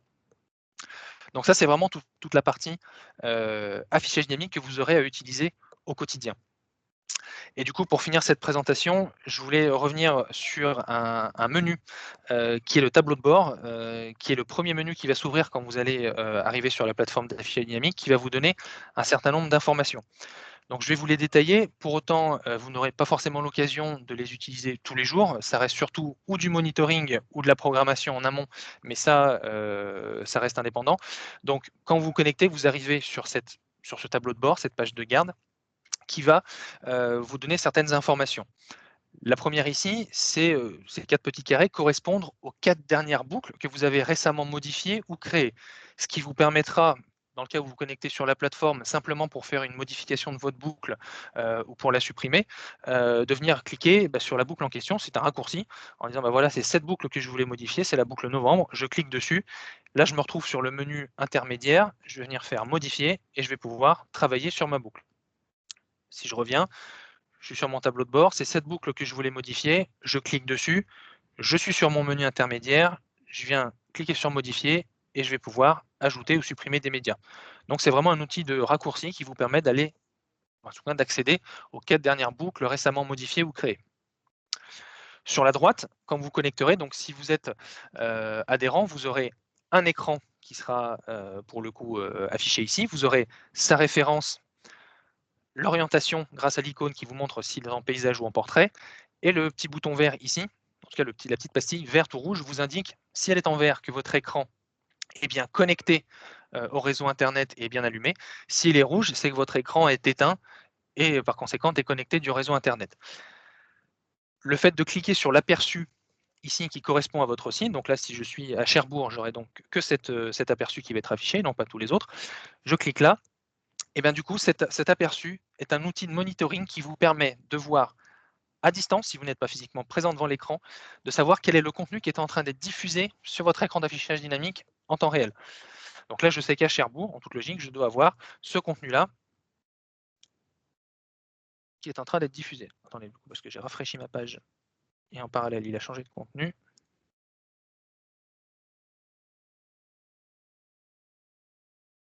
Oui, sur cette boucle, elle est plus diffusée après. Cherbourg, voilà. Donc vous avez un aperçu en temps réel de ce qui se passe sur votre écran. Encore une fois, si vous n'êtes pas présent sur les lieux, vous pouvez voir à distance ce qu'il en est pour vérifier un petit peu, faire le monitoring de votre affichage dynamique.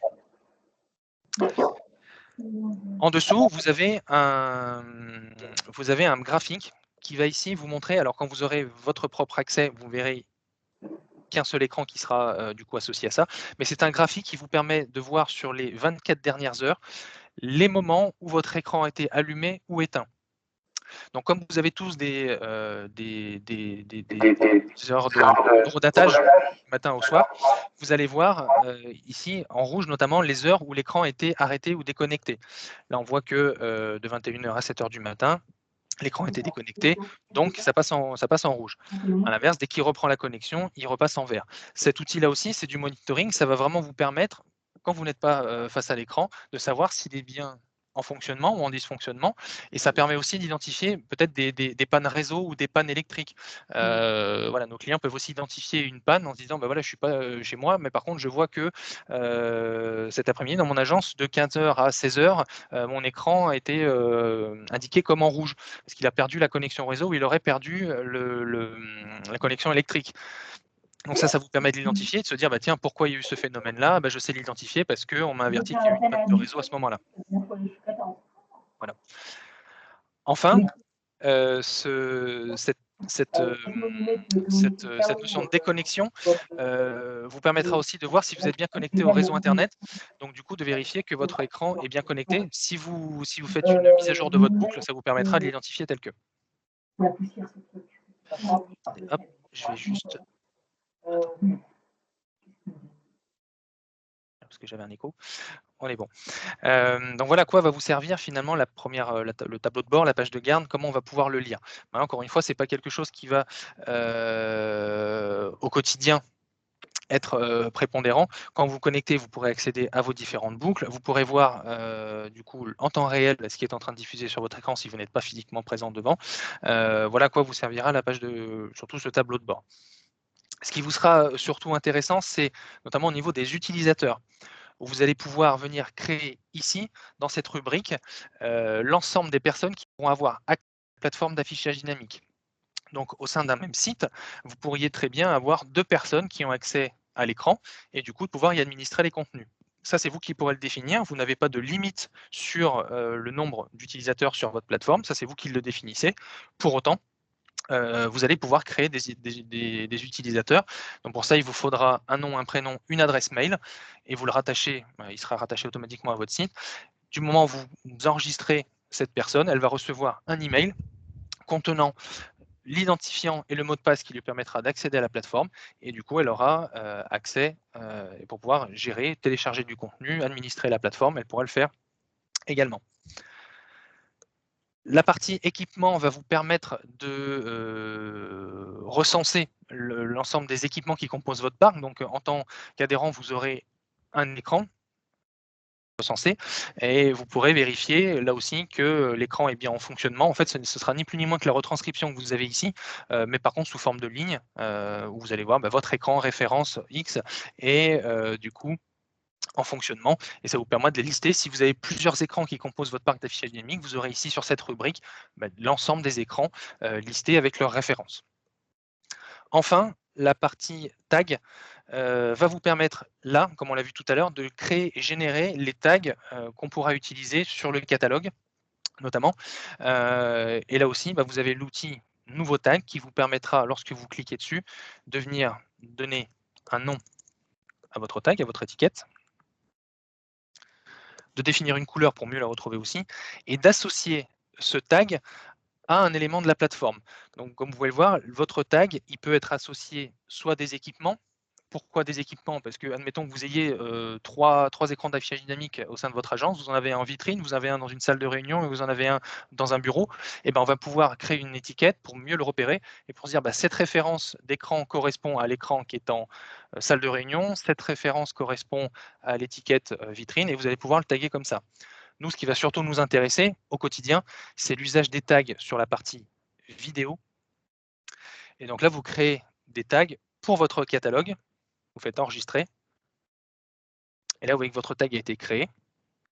Maintenant, quand je vais dans la partie affichage dynamique, là où je retrouve mes contenus, si je veux taguer cet élément, je vois que j'ai un tag test qui a été ajouté. Donc c'est là où vous allez pouvoir retrouver vraiment toutes les étiquettes à associer à des visuels dans votre plateforme.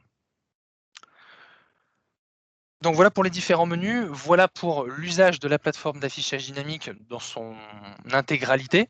Maintenant, le conseil que je pourrais vous donner, forcément, parce que c'est quelque chose d'assez nouveau pour vous, c'est que là, vous venez d'engranger un certain nombre d'informations pendant un peu plus d'une heure, c'est forcément d'utiliser cette plateforme, de faire vos tests, de télécharger du contenu, d'utiliser celui qui est mis à disposition par le siège, de créer vos boucles, de faire votre programmation. Et à partir de là, vous allez pouvoir voir comment ça interagit sur votre écran, et c'est vraiment en utilisant cette plateforme au quotidien ou de temps à autre que vous allez vraiment devenir expert de la solution. Vous serez pleinement autonome dessus, et voilà, vraiment vous allez pouvoir utiliser ça sans notre aide, voilà, le but étant c'est que vous soyez vraiment autonome dessus. Maintenant, je le répète, notre accompagnement est primordial aussi pour que vous puissiez vraiment utiliser la plateforme dans son intégralité pour avoir un affichage dynamique optimal, et je serai là donc pour vous accompagner. Si vous avez des questions, si vous avez besoin d'aide, si vous avez besoin d'astuces sur la plateforme d'affichage dynamique, vous pourrez me solliciter pour qu'on puisse échanger ensemble sur voilà, comment vous voyez les choses, comment vous voulez les retranscrire sur votre écran, et moi je pourrais vous apporter ces conseils-là. Donc voilà sur la plateforme, ce que je peux vous proposer, c'est de pouvoir vous proposer de faire un échange ensemble de vos questions-réponses. Je ne sais pas si vous avez notifié un certain nombre de questions. Alors pour plus de facilité, je vous laisserai prendre la parole peut-être. Alors je ne sais pas comment on peut le faire, mais comment on peut interagir ensemble sur les questions-réponses, peut-être un par un, je ne sais pas. En tout cas, voilà, je reste à dispo pour qu'on puisse échanger ensemble dès maintenant sur vos questions. Sophie-Amélie Molinero, est-ce que je peux Oui. éventuellement poser la première question? C'est qu'en fait, on a vu beaucoup de choses qui permettent d'enrichir. Oui. Maintenant, je pense que la question des personnes qui sont présentes aujourd'hui, c'est voilà, maintenant, tout de suite, comment je peux faire pour diffuser ce qui m'est mis à disposition par le siège? Parce que, en fait, dans un premier temps, ce qu'ils vont faire, c'est qu'ils vont d'abord, je pense, diffuser ça pour la plupart et puis ensuite l'enrichir. Mais je pense que la première étape sera diffuser ce qui existe. Donc là, concrètement, là, tout de suite, comment ils font pour diffuser sur leur écran ce qu'on a mis, nous, à disposition sur la plateforme? Alors du coup, je vais vous montrer tout à fait. Donc vous vous connectez sur la plateforme, vous arrivez donc sur le catalogue à disposition, vous voyez tous les contenus qui sont mis ici sont donc à votre disposition pour les placer dans différentes boucles. Maintenant, vous avez aussi ces boucles-là qui sont à disposition dans le catalogue des boucles que vous pourrez diffuser sur votre dynamique. Donc, en fait, c'est simple. Ce que je vais faire, c'est que je vais me connecter en tant que, pour vous donner un exemple précis, je vais me connecter en tant que organisation. Bruno, si on avait une date de diffusion, nous, par exemple, parce qu'en fait, on a des opérations tous les mois, d'accord? Oui. Donc, on a une opération au mois de novembre, par exemple, donc c'est jardinage. L'opération jardinage, vous l'avez vu sur la boucle de novembre. C'est ça. Si quand Sarah a créé la boucle, elle a défini qu'elle était distribuée du 1er au 30 novembre. Okay, si elle l'a mis au début dans la boucle, il n'y a pas d'action à faire, c'est directement diffusé. Oui, c'est ça, c'est-à-dire que la boucle en elle-même, si vous l'avez programmée de telle date à telle date, la boucle qui est associée à ce planning, à cette programmation, les modifications que vous faites dans la boucle viendront automatiquement se créer dans le planning. En fait, vous n'aurez pas à bouger dans le planning. C'est-à-dire que si dans cette boucle événementielle, vous mettez du contenu, vous n'aurez pas besoin de revenir sur la boucle de la programmation pour changer quoi que ce soit. Vous passez directement à diffusion, faire diffuser la programmation pour voir à l'écran les changements que vous avez opérés sur cette boucle-là. Mais là, vous parlez de changement. Là, je vous parle de nous, donc siège, on ne va pas faire de changement. En fait, je pense que dans un premier temps, admettons le premier mois, il n'y ait aucun changement, d'accord? Ça veut dire que nous, on va mettre donc on a mis à disposition là, en effet, sur la bibliothèque, une boucle qui s'appelle novembre. La plupart des franchisés, je pense, dans un premier temps, ne vont pas toucher à cette boucle, ils vont juste souhaiter la diffuser. Si Sarah, dans sa boucle, elle a mis qu'elle la programmait du 1er au 30 novembre, est-ce que du coup, lorsqu'elle va créer cette boucle, qu'elle va le 30 novembre, quand elle va la créer, elle va donc être déversée la nuit sur les écrans des franchisés, est-ce qu'ils ont pour autant une action à faire, ou est-ce qu'à partir du moment où elle est diffusée par le franchiseur avec des dates de diffusion, ils n'ont rien à faire et automatiquement ça sera diffusé? Ils n'ont rien à faire, effectivement, puisque du moment où ça part du siège et que vous l'intégrez dans le planning de diffusion, vous allez associer ce planning de diffusion du coup aux écrans des différents sites, et eux n'ont rien à toucher en fait, puisque cette programmation-là, cette boucle-là, elle est associée à leur écran. Donc pour eux, ça va diffuser sur leur écran sans avoir d'interaction à faire dessus. Pour eux, c'est de l'automatique. Donc dans un premier temps, si un franchisé ne veut absolument rien faire, il n'a rien à faire dans la mesure où nous, on a programmé les boucles. C'est bien ça, on est d'accord? C'est ça, c'est ça. Tout à fait. Ok. Après, tout ce qui est diffusé, tout ça, ça c'est en plus, s'il souhaite ajouter des choses en local. Tout à fait. C'est vraiment aussi le but, c'est en fonction de la politique que vous voulez appliquer. Et là, le fait que vous travaillez avec des éléments qui sont transmis par le siège permet du coup aux adhérents de ne pas avoir à forcément interagir sur leur écran pour avoir du contenu qui soit diffusé. L'avantage, c'est que vous l'appliquez pour eux en bénéficient. Pour autant, ils peuvent eux y ajouter des choses en local, comme on l'a évoqué, mais pour autant, s'ils n'ont pas vocation à changer plus que ça, ils utilisent la programmation qui est définie par le siège sur leur écran, et à ce niveau-là, ils n'ont pas de changement à faire. Tout se passe en automatique. D'accord.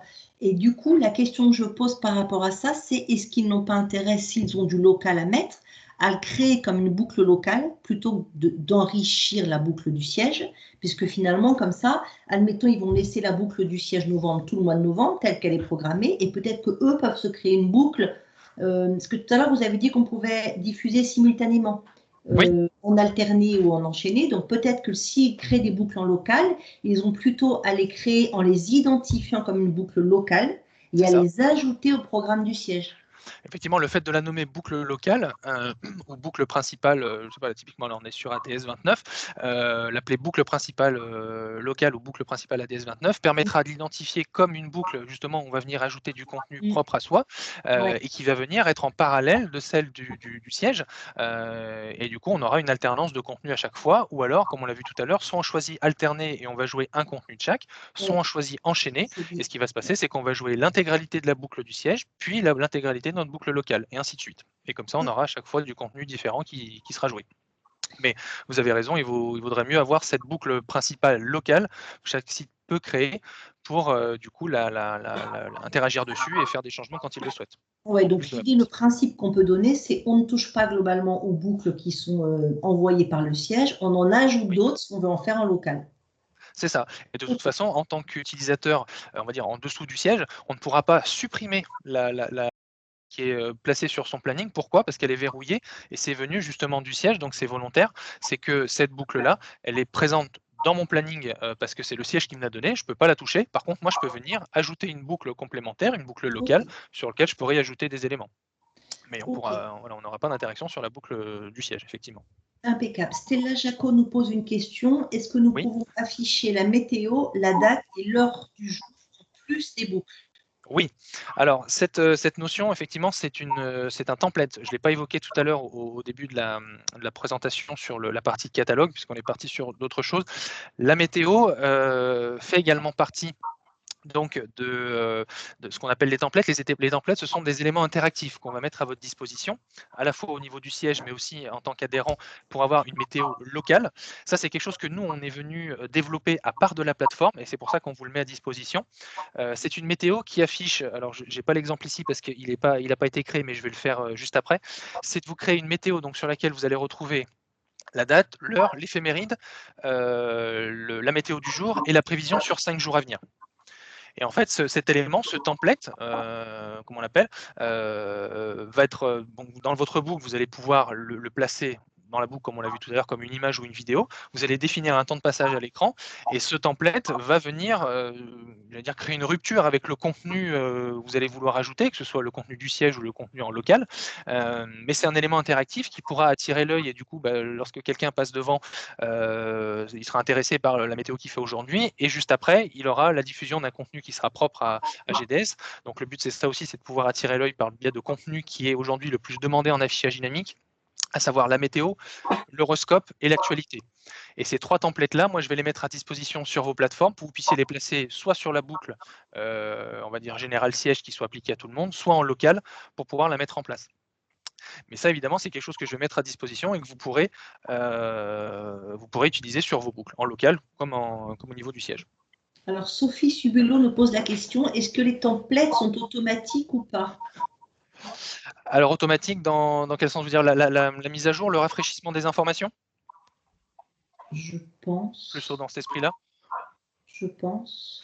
Alors, si c'était ça la question, effectivement, en fait, tout ce qui est interactif dans un template se met à jour.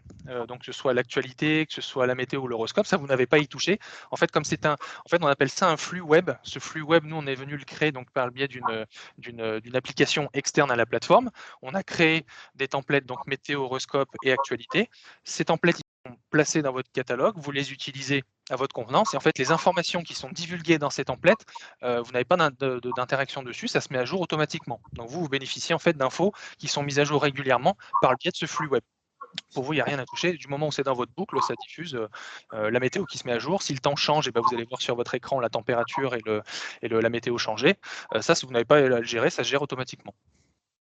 Ok, et Christophe de La Rochelle nous pose la question suivante. Est-ce que l'on peut incruster une image fixe en plus de ce qui se diffuse déjà? Exemple, laisser apparent le port du masque obligatoire dans l'agence sur une bande à droite ou à gauche. Est-ce qu'on peut en fait dans notre boucle avoir une image fixe? Oui. Absolument. Alors ça fait partie aussi d'un template interactif que vous allez pouvoir créer. Alors je vous fais la petite démonstration et s'il y avait besoin d'aller plus dans le détail en fonction de l'usage que vous allez en faire, on pourra en reparler aussi de manière individuelle, site par site ou même au niveau du siège. La création d'un template, vous allez pouvoir le gérer ici dans le catalogue. Vous avez le bouton Nouveau template. Quand vous cliquez dessus, on va vous demander de donner un nom à ce template. Donc là, on va l'appeler test. Voilà. Et là, vous arrivez en fait sur un menu qui va vous permettre, donc, comme vous le voyez ici, vous avez la retranscription de votre écran qui est symbolisée par le rectangle noir, et vous allez pouvoir travailler en amenant des choses de votre catalogue pour travailler dessus. Donc là, pour répondre à la question, on voudrait avoir sur une partie de l'écran, on va dire, une image fixe, notamment le port du masque. Sur la gauche, peut-être autre chose, du texte ou peut-être une autre image ou, tiens, même imaginons un bandeau déroulant de texte. Alors pour faire ça, vous avez un menu ici, donc pour ajouter ce qu'on appelle des widgets. Les widgets, c'est des éléments interactifs qu'on va pouvoir voir ensemble. Alors moi, quand je vais cliquer sur le menu déroulant, normalement, vous ne voyez pas sur la réunion Teams l'ensemble des menus en dessous. C'est ça, hein, vous ne le voyez pas? Non. Voilà. En fait, ça entre la plateforme et Teams, quand je fais la démonstration, ça ne fonctionne pas. Je vais juste vous les lister un par un pour que vous puissiez du coup comprendre, et puis vous verrez après à l'usage quand vous utiliserez un template, vous retrouverez ces menus. Donc admettons que je veuille scinder mon écran en deux avec sur la droite une image et peut-être à gauche du texte. Donc ce que je vais faire, je vais aller chercher dans un premier temps le sous-menu widget qui s'appelle Images. Quand je clique dessus, là par contre, vous voyez sur la droite apparaître le menu qui s'ouvre, où là je retrouve l'ensemble des contenus, des images qui sont dans mon catalogue, qui sont à ma disposition. Donc typiquement, si on va aller chercher l'image du port du masque obligatoire, voir dans mon template, donc je viens cliquer sur le bouton plus, et là je vois mon image donc sur mon écran. Elle est venue se placer vraiment sur l'intégralité de l'écran. Maintenant, moi, ce que je voudrais faire, c'est redimensionner cette image pour n'avoir que d'un côté. Donc, je vais utiliser le petit curseur qui est en bas à droite, où là, je vais pouvoir vraiment définir. Alors là, comme on est sur une image qui est en format paysage, forcément, si je la redimensionne, elle va être un petit peu écrasée, mais c'est pour la démonstration, c'est pour vous montrer comment ça fonctionne. Mais avec mon curseur, je redimensionne mon image comme je veux. Je peux, vous voyez, vraiment la placer et la redimensionner comme je veux sur mon écran. Donc là, on va la définir ici. Une fois que c'est fait, je la déplace pour la mettre à droite. Et donc là, ce qui se passe, c'est que j'ai sur la droite de mon écran une image qui va être fixe, et sur la gauche, je vais pouvoir y ajouter autre chose. Vraiment, je viens scinder mon écran en deux parties. Après, comme je travaille sous forme de couche, eh ben, ce que je veux voir à gauche, je vais le travailler dans un second temps. Donc là, je vais aller chercher le widget qui s'appelle texte. Quand je clique sur mon widget texte, voilà ce qui apparaît. Donc c'est un grand cadre de texte où je vais pouvoir vraiment venir apporter des informations manuscrites.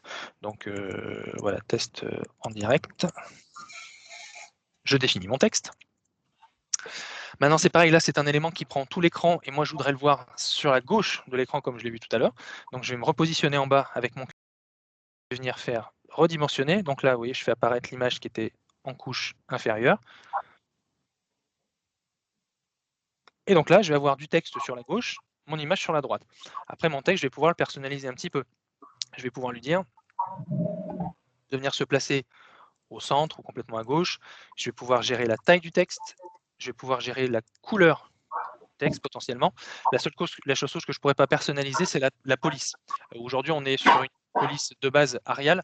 La plateforme ne permet pas de gérer d'autres polices à date, mais vous pourrez au moins avoir une interaction sur voilà, où se situe le texte, à quel endroit je le place, sur sa taille, sur sa couleur, et peut-être même sur le fond si vous le souhaitez.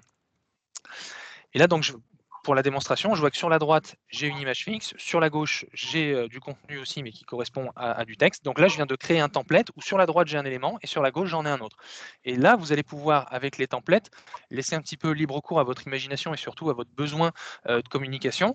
De dire, bah, tiens, est-ce que mon écran pourrait avoir une image fixe que je vais définir avec du texte à côté? Est-ce que ça peut être l'inverse, c'est-à-dire, je viens avec le bouton, le curseur qui est ici, gérer la transparence. Donc là, je travaille non plus sur un fond de couleur, mais sur un fond transparent. Et ce texte-là, je pourrais venir le superposer sur mon image. Vous voyez, vous allez pouvoir vraiment travailler sous forme de couche, où en fait, il faut simplement raisonner en se disant tout ce que j'intègre en premier est sur la couche du fond, et tout ce que j'intègre en second vient être par-dessus. Donc là, par exemple, si je fais la démonstration, hop, on va remettre ici, mon image, je vais la placer en grand, hop, et mon carré de texte, je vais venir le mettre dessus, pareil. Et je vais dire, bah voilà, cette information, elle doit être superposition de mon image. Donc vous allez vraiment pouvoir travailler sur, voilà, vous allez rendre aussi interactif les templates en venant ajouter des visuels, en venant ajouter du texte, et ça, vous pourrez le personnaliser. Du moment où vous avez créé votre template, vous allez faire enregistrer. Ça mouline un petit peu simplement le temps de prendre en considération toutes les informations de ce qu'il y a sur le template. Et une fois que c'est créé, on va pouvoir le retrouver dans notre catalogue, ici, où là, je vois que j'ai un template test qui a été créé, donc c'est bien ça, on est sur un template format paysage. J'ai un aperçu qui est possible, là aussi, comme si c'était une image ou une vidéo. Et cet élément-là, je vais pouvoir l'ajouter dans ma boucle, dans ma diffusion, au même titre qu'une vidéo, qu'une photo. Donc ça, c'est quand vous voulez vraiment personnaliser, vous, un template en venant y ajouter du texte, une photo. On pourrait même mettre à la place de la photo, ça pourrait être une vidéo, hein, pour le coup, et venir ajouter du texte par-dessus. Le but, c'est que vous puissiez rendre interactif et vous puissiez interagir sur la plateforme avec cet outil de template pour créer vos propres documents. Mais pour autant, nous, on va aussi mettre à disposition dans la plateforme, comme je disais tout à l'heure, la météo, l'horoscope et l'actualité. Ça, c'est des éléments que nous, on a développés à part et qui se mettent à jour automatiquement et que vous pourrez utiliser comme bon vous semble sur votre boucle, on va dire générale au niveau du siège, mais aussi en local pour amener du contenu un petit peu différent. Voilà pour la partie template. Alors, on a d'autres questions. Oui. Alors, Stella demande, est-ce qu'une boucle qui partage l'écran avec un template restera en résolution 1920-1080 ou il faut modifier la résolution manuellement?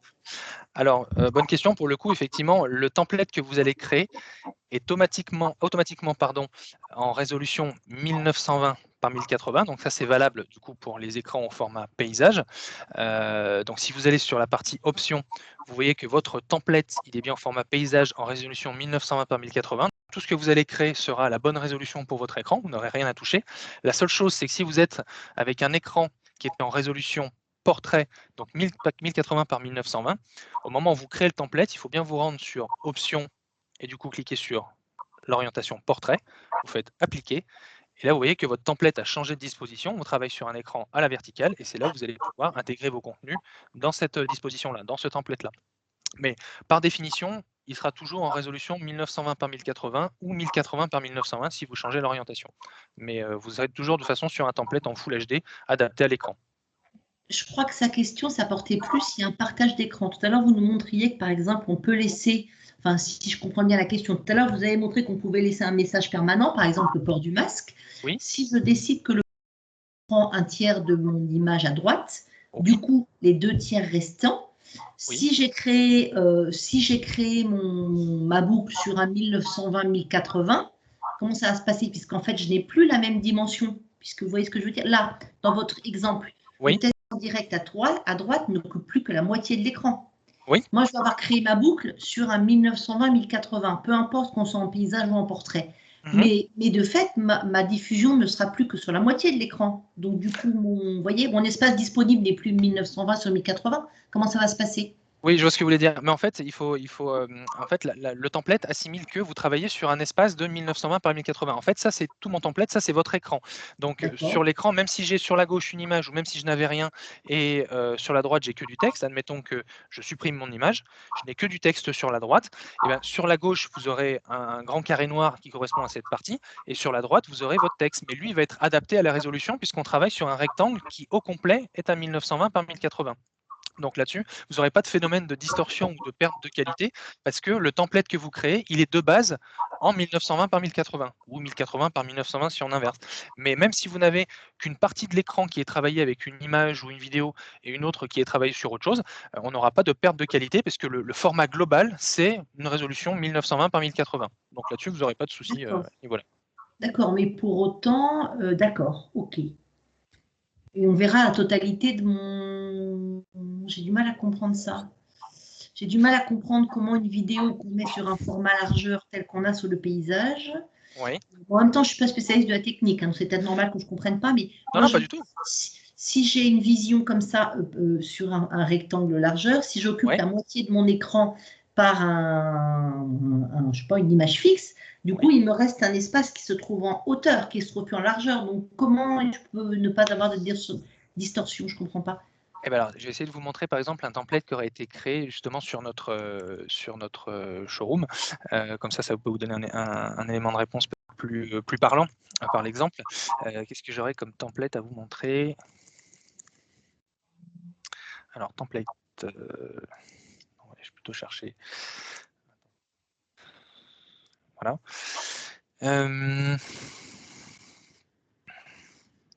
Regardez le 5e là. Ouais, ok. Celui-ci. Voilà. Donc là, on est sur un exemple où en fait, votre écran, il est scindé en plusieurs parties.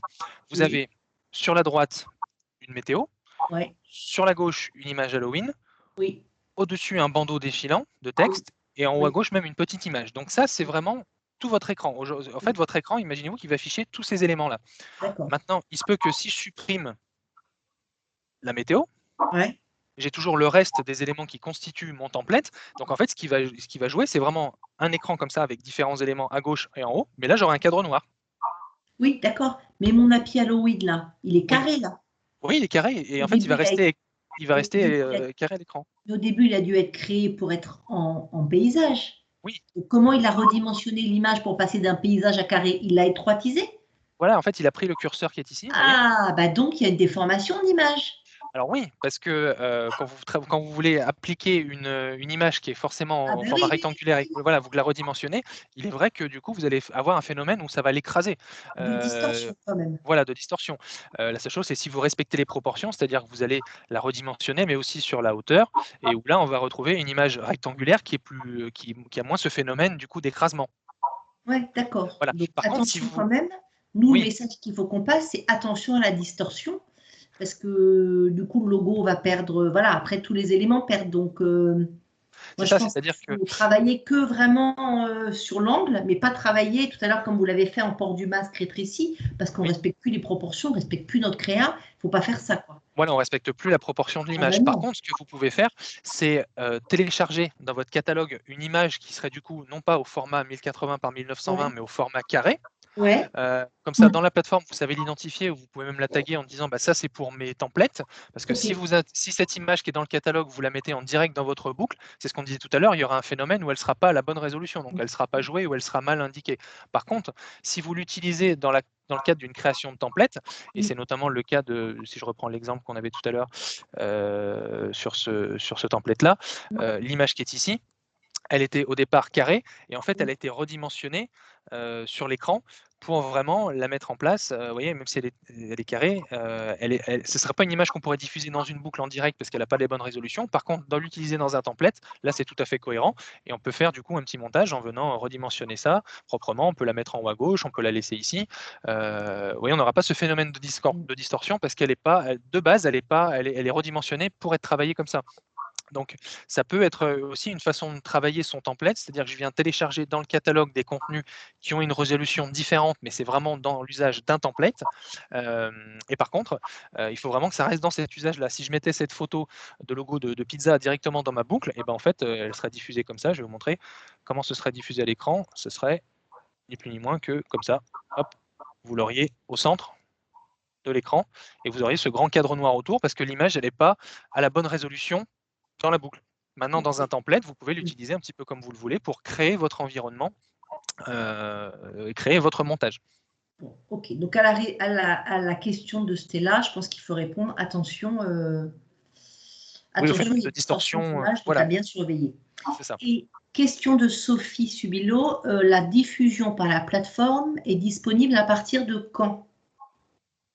Ah bah là tout de suite, vous pourriez avoir accès. Alors la seule chose c'est qu'il faut que moi par contre j'ai juste un petit travail pour réorganiser en fait votre plateforme de manière à ce que chaque site ait accès indépendamment. Et c'est d'ailleurs ce que vous allez faire suivre dans le mail, c'est que chacun puisse me donner donc son propre mail pour que je puisse créer l'identifiant qui s'y réfère. Lui pourra se connecter à la plateforme grâce à cet identifiant là et aura accès à la plateforme d'affichage dynamique et pourra travailler dessus normalement. Mais il faut juste que je puisse créer les identifiants en fonction de chaque personne. Donc, il faudra juste me dire, en fait, par site, qui est censé utiliser la plateforme et du coup, combien de personnes et combien d'identifiants à créer avec leur nom et prénom. Et moi, dans la foulée, je peux créer les identifiants pour que chacun puisse se connecter. Bah, je pense que déjà, vous pouvez créer un identifiant par participant, c'est-à-dire par franchisé ou directeur d'agence. Toutes les personnes qui sont présentes aujourd'hui, vous pouvez créer un identifiant à leur nom. Ensuite, ils vous contacteront s'il en faut un de plus. Ok, très bien. J'ai une question de Virginie. Je pense que la réponse est oui. Virginie, on va la poser. Est-il possible d'inposition sans distordre l'image? Je pense tout à l'heure, c'est ce que vous aviez fait avec votre texte que vous avez mis au-dessus, c'est-à-dire quelque chose quelque part qui va rester fixe et qui viendrait un peu comme un filigrane ou comme une sorte de... Oui, un peu comme quand on fait un masque PowerPoint, on a une image. Voilà. Alors ça, c'est possible, mais en créant un template par image. C'est-à-dire que ce masque, vous ne pourrez pas l'appliquer à tous les contenus qui sont présents dans votre boucle. Ça veut dire qu'il faut que vous veniez créer un template dans lequel vous allez venir ajouter votre masque. Donc alors à ce moment-là, il faudrait prendre une image sur fond qui n'a pas de fond, une image détourée. Vous la placez en superposition sur une autre image ou sur une couche. Et là, vous faites un enregistrement pour dire ce contenu, il a une image en superposition, il a une sorte de filigrane en haut à gauche, comme si on pourrait appeler la générale des services télé. Mais ça va concerner un seul contenu. En fait, vous ne pouvez pas appliquer le template sur l'ensemble des contenus qui sont présents dans notre boucle. À chaque fois, il faut le faire par une personnalisation. On ne peut pas dire, par exemple, on a un petit logo, par exemple, prenez soin de vous. Oui. On ne peut pas, ce petit logo, prenez soin de vous, l'avoir en superposition de toutes les boucles, en permanence. Non, il faut absolument passer par le template pour venir par image, venir associer ce petit logo. En fait, ça, la plateforme, à date, n'est pas en capacité de le gérer. On ne peut pas appliquer un masque sur l'ensemble des contenus de la boucle. Là, c'est vraiment une sorte de masque, mais image par image ou vidéo par vidéo. Ok. D'accord. Ça répond à ta question, Virginie? Bah, super. Moi, j'ai une question, c'est Sarah Prudhomme au siège. Oui. À notre niveau, quand on ajoute du contenu, la plateforme fait bien la différence entre le portrait et le paysage. Par exemple, si j'ai bien compris, il faut créer des boucles portraits et des boucles paysages? Oui, simplement pourquoi? Parce que aujourd'hui, la plateforme est configurée en fonction de l'écran qui est en face. C'est-à-dire que si vous avez un écran qui est au format paysage, elle ne doit diffuser que du contenu qui est au format paysage. Vous n'allez pas pouvoir diffuser un contenu portrait dans un écran paysage. Donc l'intérêt, c'est que vous puissiez en amont, et je crois que vous aviez commencé à le faire notamment, créer du coup des boucles qui sont associées à la typologie d'écran. Donc tout ce qui est contenu portrait, vous allez créer une boucle bien spécifique, et cette boucle-là, vous allez pouvoir l'associer aux écrans qui sont en configuration portrait. Et eux auront donc du coup un contenu adapté à leur écran. Tout ça pourquoi? Parce qu'en fait, si vous avez un écran paysage sur lequel vous voulez associer du contenu portrait, vous aurez sur les côtés des bandes noires. Parce qu'en fait, l'image ne comprend pas tout l'écran. Ou alors, du coup, on aurait ce phénomène où ça va venir l'étirer et on aurait une perte de qualité. Donc, la plateforme est vraiment paramétrée en fonction de la typologie d'écran qu'il y a derrière. Si vous êtes sur du paysage, et ben vous y associez des boucles qui ont le même format pour avoir une égalité de diffusion et pour avoir quelque chose qui soit cohérent à diffuser. Mais vous ne pourrez pas faire une boucle portrait dans un écran paysage, ça ne passera pas, et pour les raisons qu'on a évoquées, parce que du coup, il y aurait des bandes noires sur les côtés. À l'inverse, c'est pareil, sur du portrait, vous auriez des bandes noires sur le dessus. Ce ne sera pas esthétique. Ok, ouais, ça va. Ok. Mais du coup, quelqu'un qui a un écran paysage sur sa plateforme, il va détecter que les boucles qui sont à son format? Alors, du coup, si vous les créez à partir du siège, la personne en dessous, en tout cas l'adhérent, verra aussi les boucles paysage, mais par contre, il ne pourra pas les diffuser en tout cas. Elle ne sera pas acceptée et ça ne passera pas parce qu'effectivement, sa plateforme ne sera pas configurée pour cette typologie-là. Ouais, d'accord. Il les verra, par contre, il ne pourra pas les exploiter. Ok, ça marche. Bruno, j'ai une question, Sophie-Amélie Molinero. J'ai une question sur la plateforme. Oui. Je crois me souvenir que du coup, vous avez une vue du coup de tous les écrans. Oui. Et ça fait partie des questions de plusieurs franchisés qui, à un moment donné, ont rencontré des problèmes de diffusion sur leur écran. Est-ce que du coup, le fait d'être raccordé à la plateforme va permettre pour vous d'avoir justement cette surveillance et de pouvoir débloquer des franchisés qui, pour l'instant, c'était plus compliqué parce que vous n'aviez pas de monitoring possible, quoi. Est-ce que ça va faciliter? D'accord. Oui, parce qu'en fait, si vous voulez, l'intérêt de cette plateforme, et j'allais dire même vous au niveau du siège, le fait de voir l'ensemble des franchisés qui ont une solution d'affichage dynamique, vous allez voir l'ensemble des écrans qui composent le parc. Et vous allez voir à travers la partie tableau de bord, comme on l'a vu tout à l'heure, l'ensemble des sites qui sont connectés ou en déconnexion. Et de là, nous, si vous voulez, on a une action, j'allais dire proactive au niveau du service client, c'est-à-dire de faire un check régulier de l'ensemble des écrans qui constituent le parc affichage dynamique des clients idées de son pour voir s'il n'y a pas des dysfonctionnements ou des choses qui font que ça ne fonctionne pas. Donc nous, on peut le voir à distance. Maintenant, j'allais dire que les principaux, les principaux dysfonctionnements qui pourraient arriver, c'est des choses qu'on identifie facilement et c'est quasiment tout le temps les mêmes. Par exemple, un écran aujourd'hui qui ne diffuse plus de contenu peut être identifié soit parce que la boucle qui est programmée sur son écran n'a pas de contenu, donc forcément il joue du noir, soit l'écran n'est plus connecté au réseau et du coup ça ne diffuse plus. Bien que chaque écran aujourd'hui, chaque écran qui constitue votre parc a une mémoire embarquée, c'est-à-dire que lui, même s'il y a une perte de connexion réseau, inopinée peut-être dans une journée, vous avez peut-être une coupure de réseau internet et on pourrait se dire, bah, tiens, du coup, comme mon écran est plus connecté à la plateforme, il va plus diffuser mon contenu.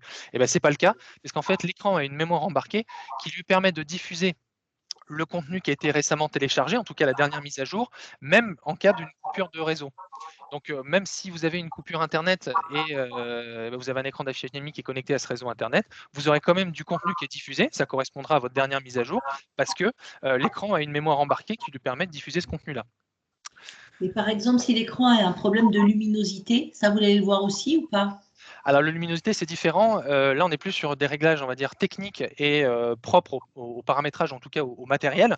La plateforme, elle, permet surtout de détecter les notions donc, de problématiques réseau, d'affichage, s'il est allumé ou éteint, ou si il n'y a pas de contenu dans la boucle. Après, tout ce qui est, on va dire, technique et matériel, dépend vraiment sur place ou sur site, où nous, on aura une action de SAV pour pouvoir intervenir, le cas échéant, en disant, bah voilà, sur ce site, on a un problème sur la luminosité, sur ce site, on a potentiellement un problème technique de l'écran, ou je sais pas, où la dalle ne réagit plus.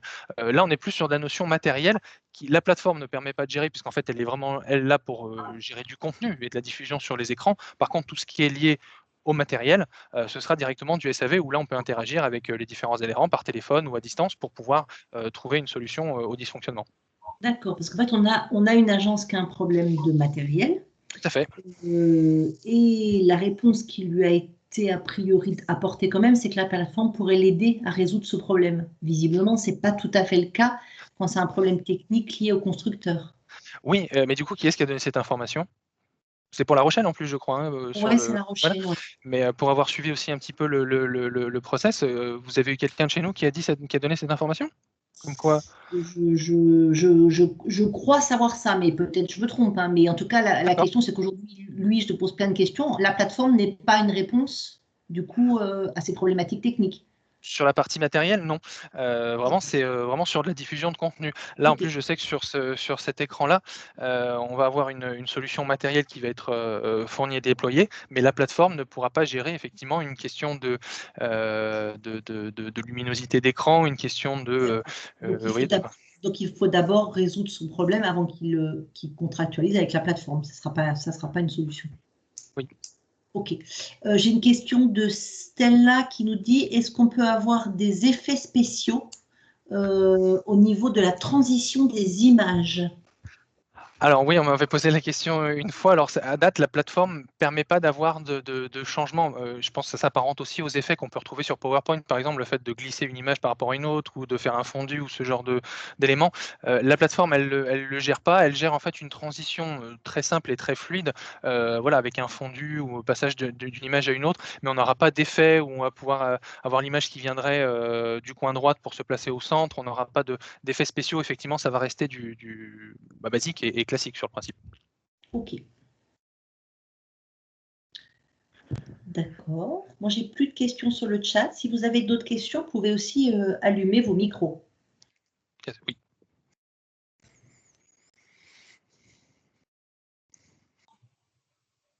Bon, ben, il semblerait que tout soit clair. Donc, la mise en route du coup réelle, elle se fera lorsque vous aurez envoyé les accès. C'est ça, vous Voilà.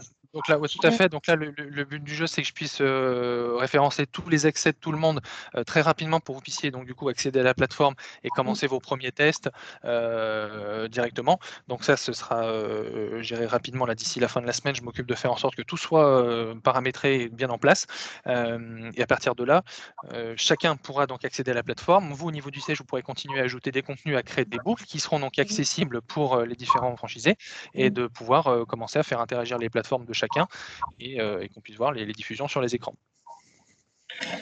Moi, j'ai une dernière question sur quand on est sur, alors c'est peut-être que pour nous, au siège, Oui, on a la liste des sites et en fait, oui. c'est les noms juridiques des entreprises. Est-ce que ça, c'est possible de le modifier? Est-ce que nous, on peut le faire? Par exemple, ADS 29, Oui. c'est l'agence de Quimper, mais voilà. En fait, on aimerait bien modifier ces noms pour que ce soit un peu plus simple. Bien sûr, après vous pouvez, vous rendre en fait donc sur l'onglet site où là vous retrouvez, le site en question avec, son adresse et du coup l'identifiant. Maintenant vous pouvez renommer, du coup le site pour lui donner un autre nom, directement, en tant qu'administrateur au niveau du siège et dire: «Bah voilà celui-ci on l'identifie plutôt comme, GDS, Bretagne ou Quimper» et puis vous le définissez comme ça. D'accord, OK. Voilà. Ça c'est du paramétrage que vous pourrez effectivement, gérer, le cas échéant à chaque fois, comme vous le souhaitez. D'accord.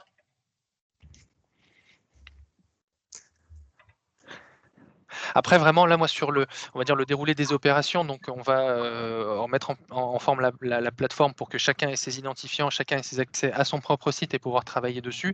Je pense qu'il y a peut-être aussi une première mise en place, d'un point de vue, siège où vous avez déjà défini certaines boucles, certains contenus.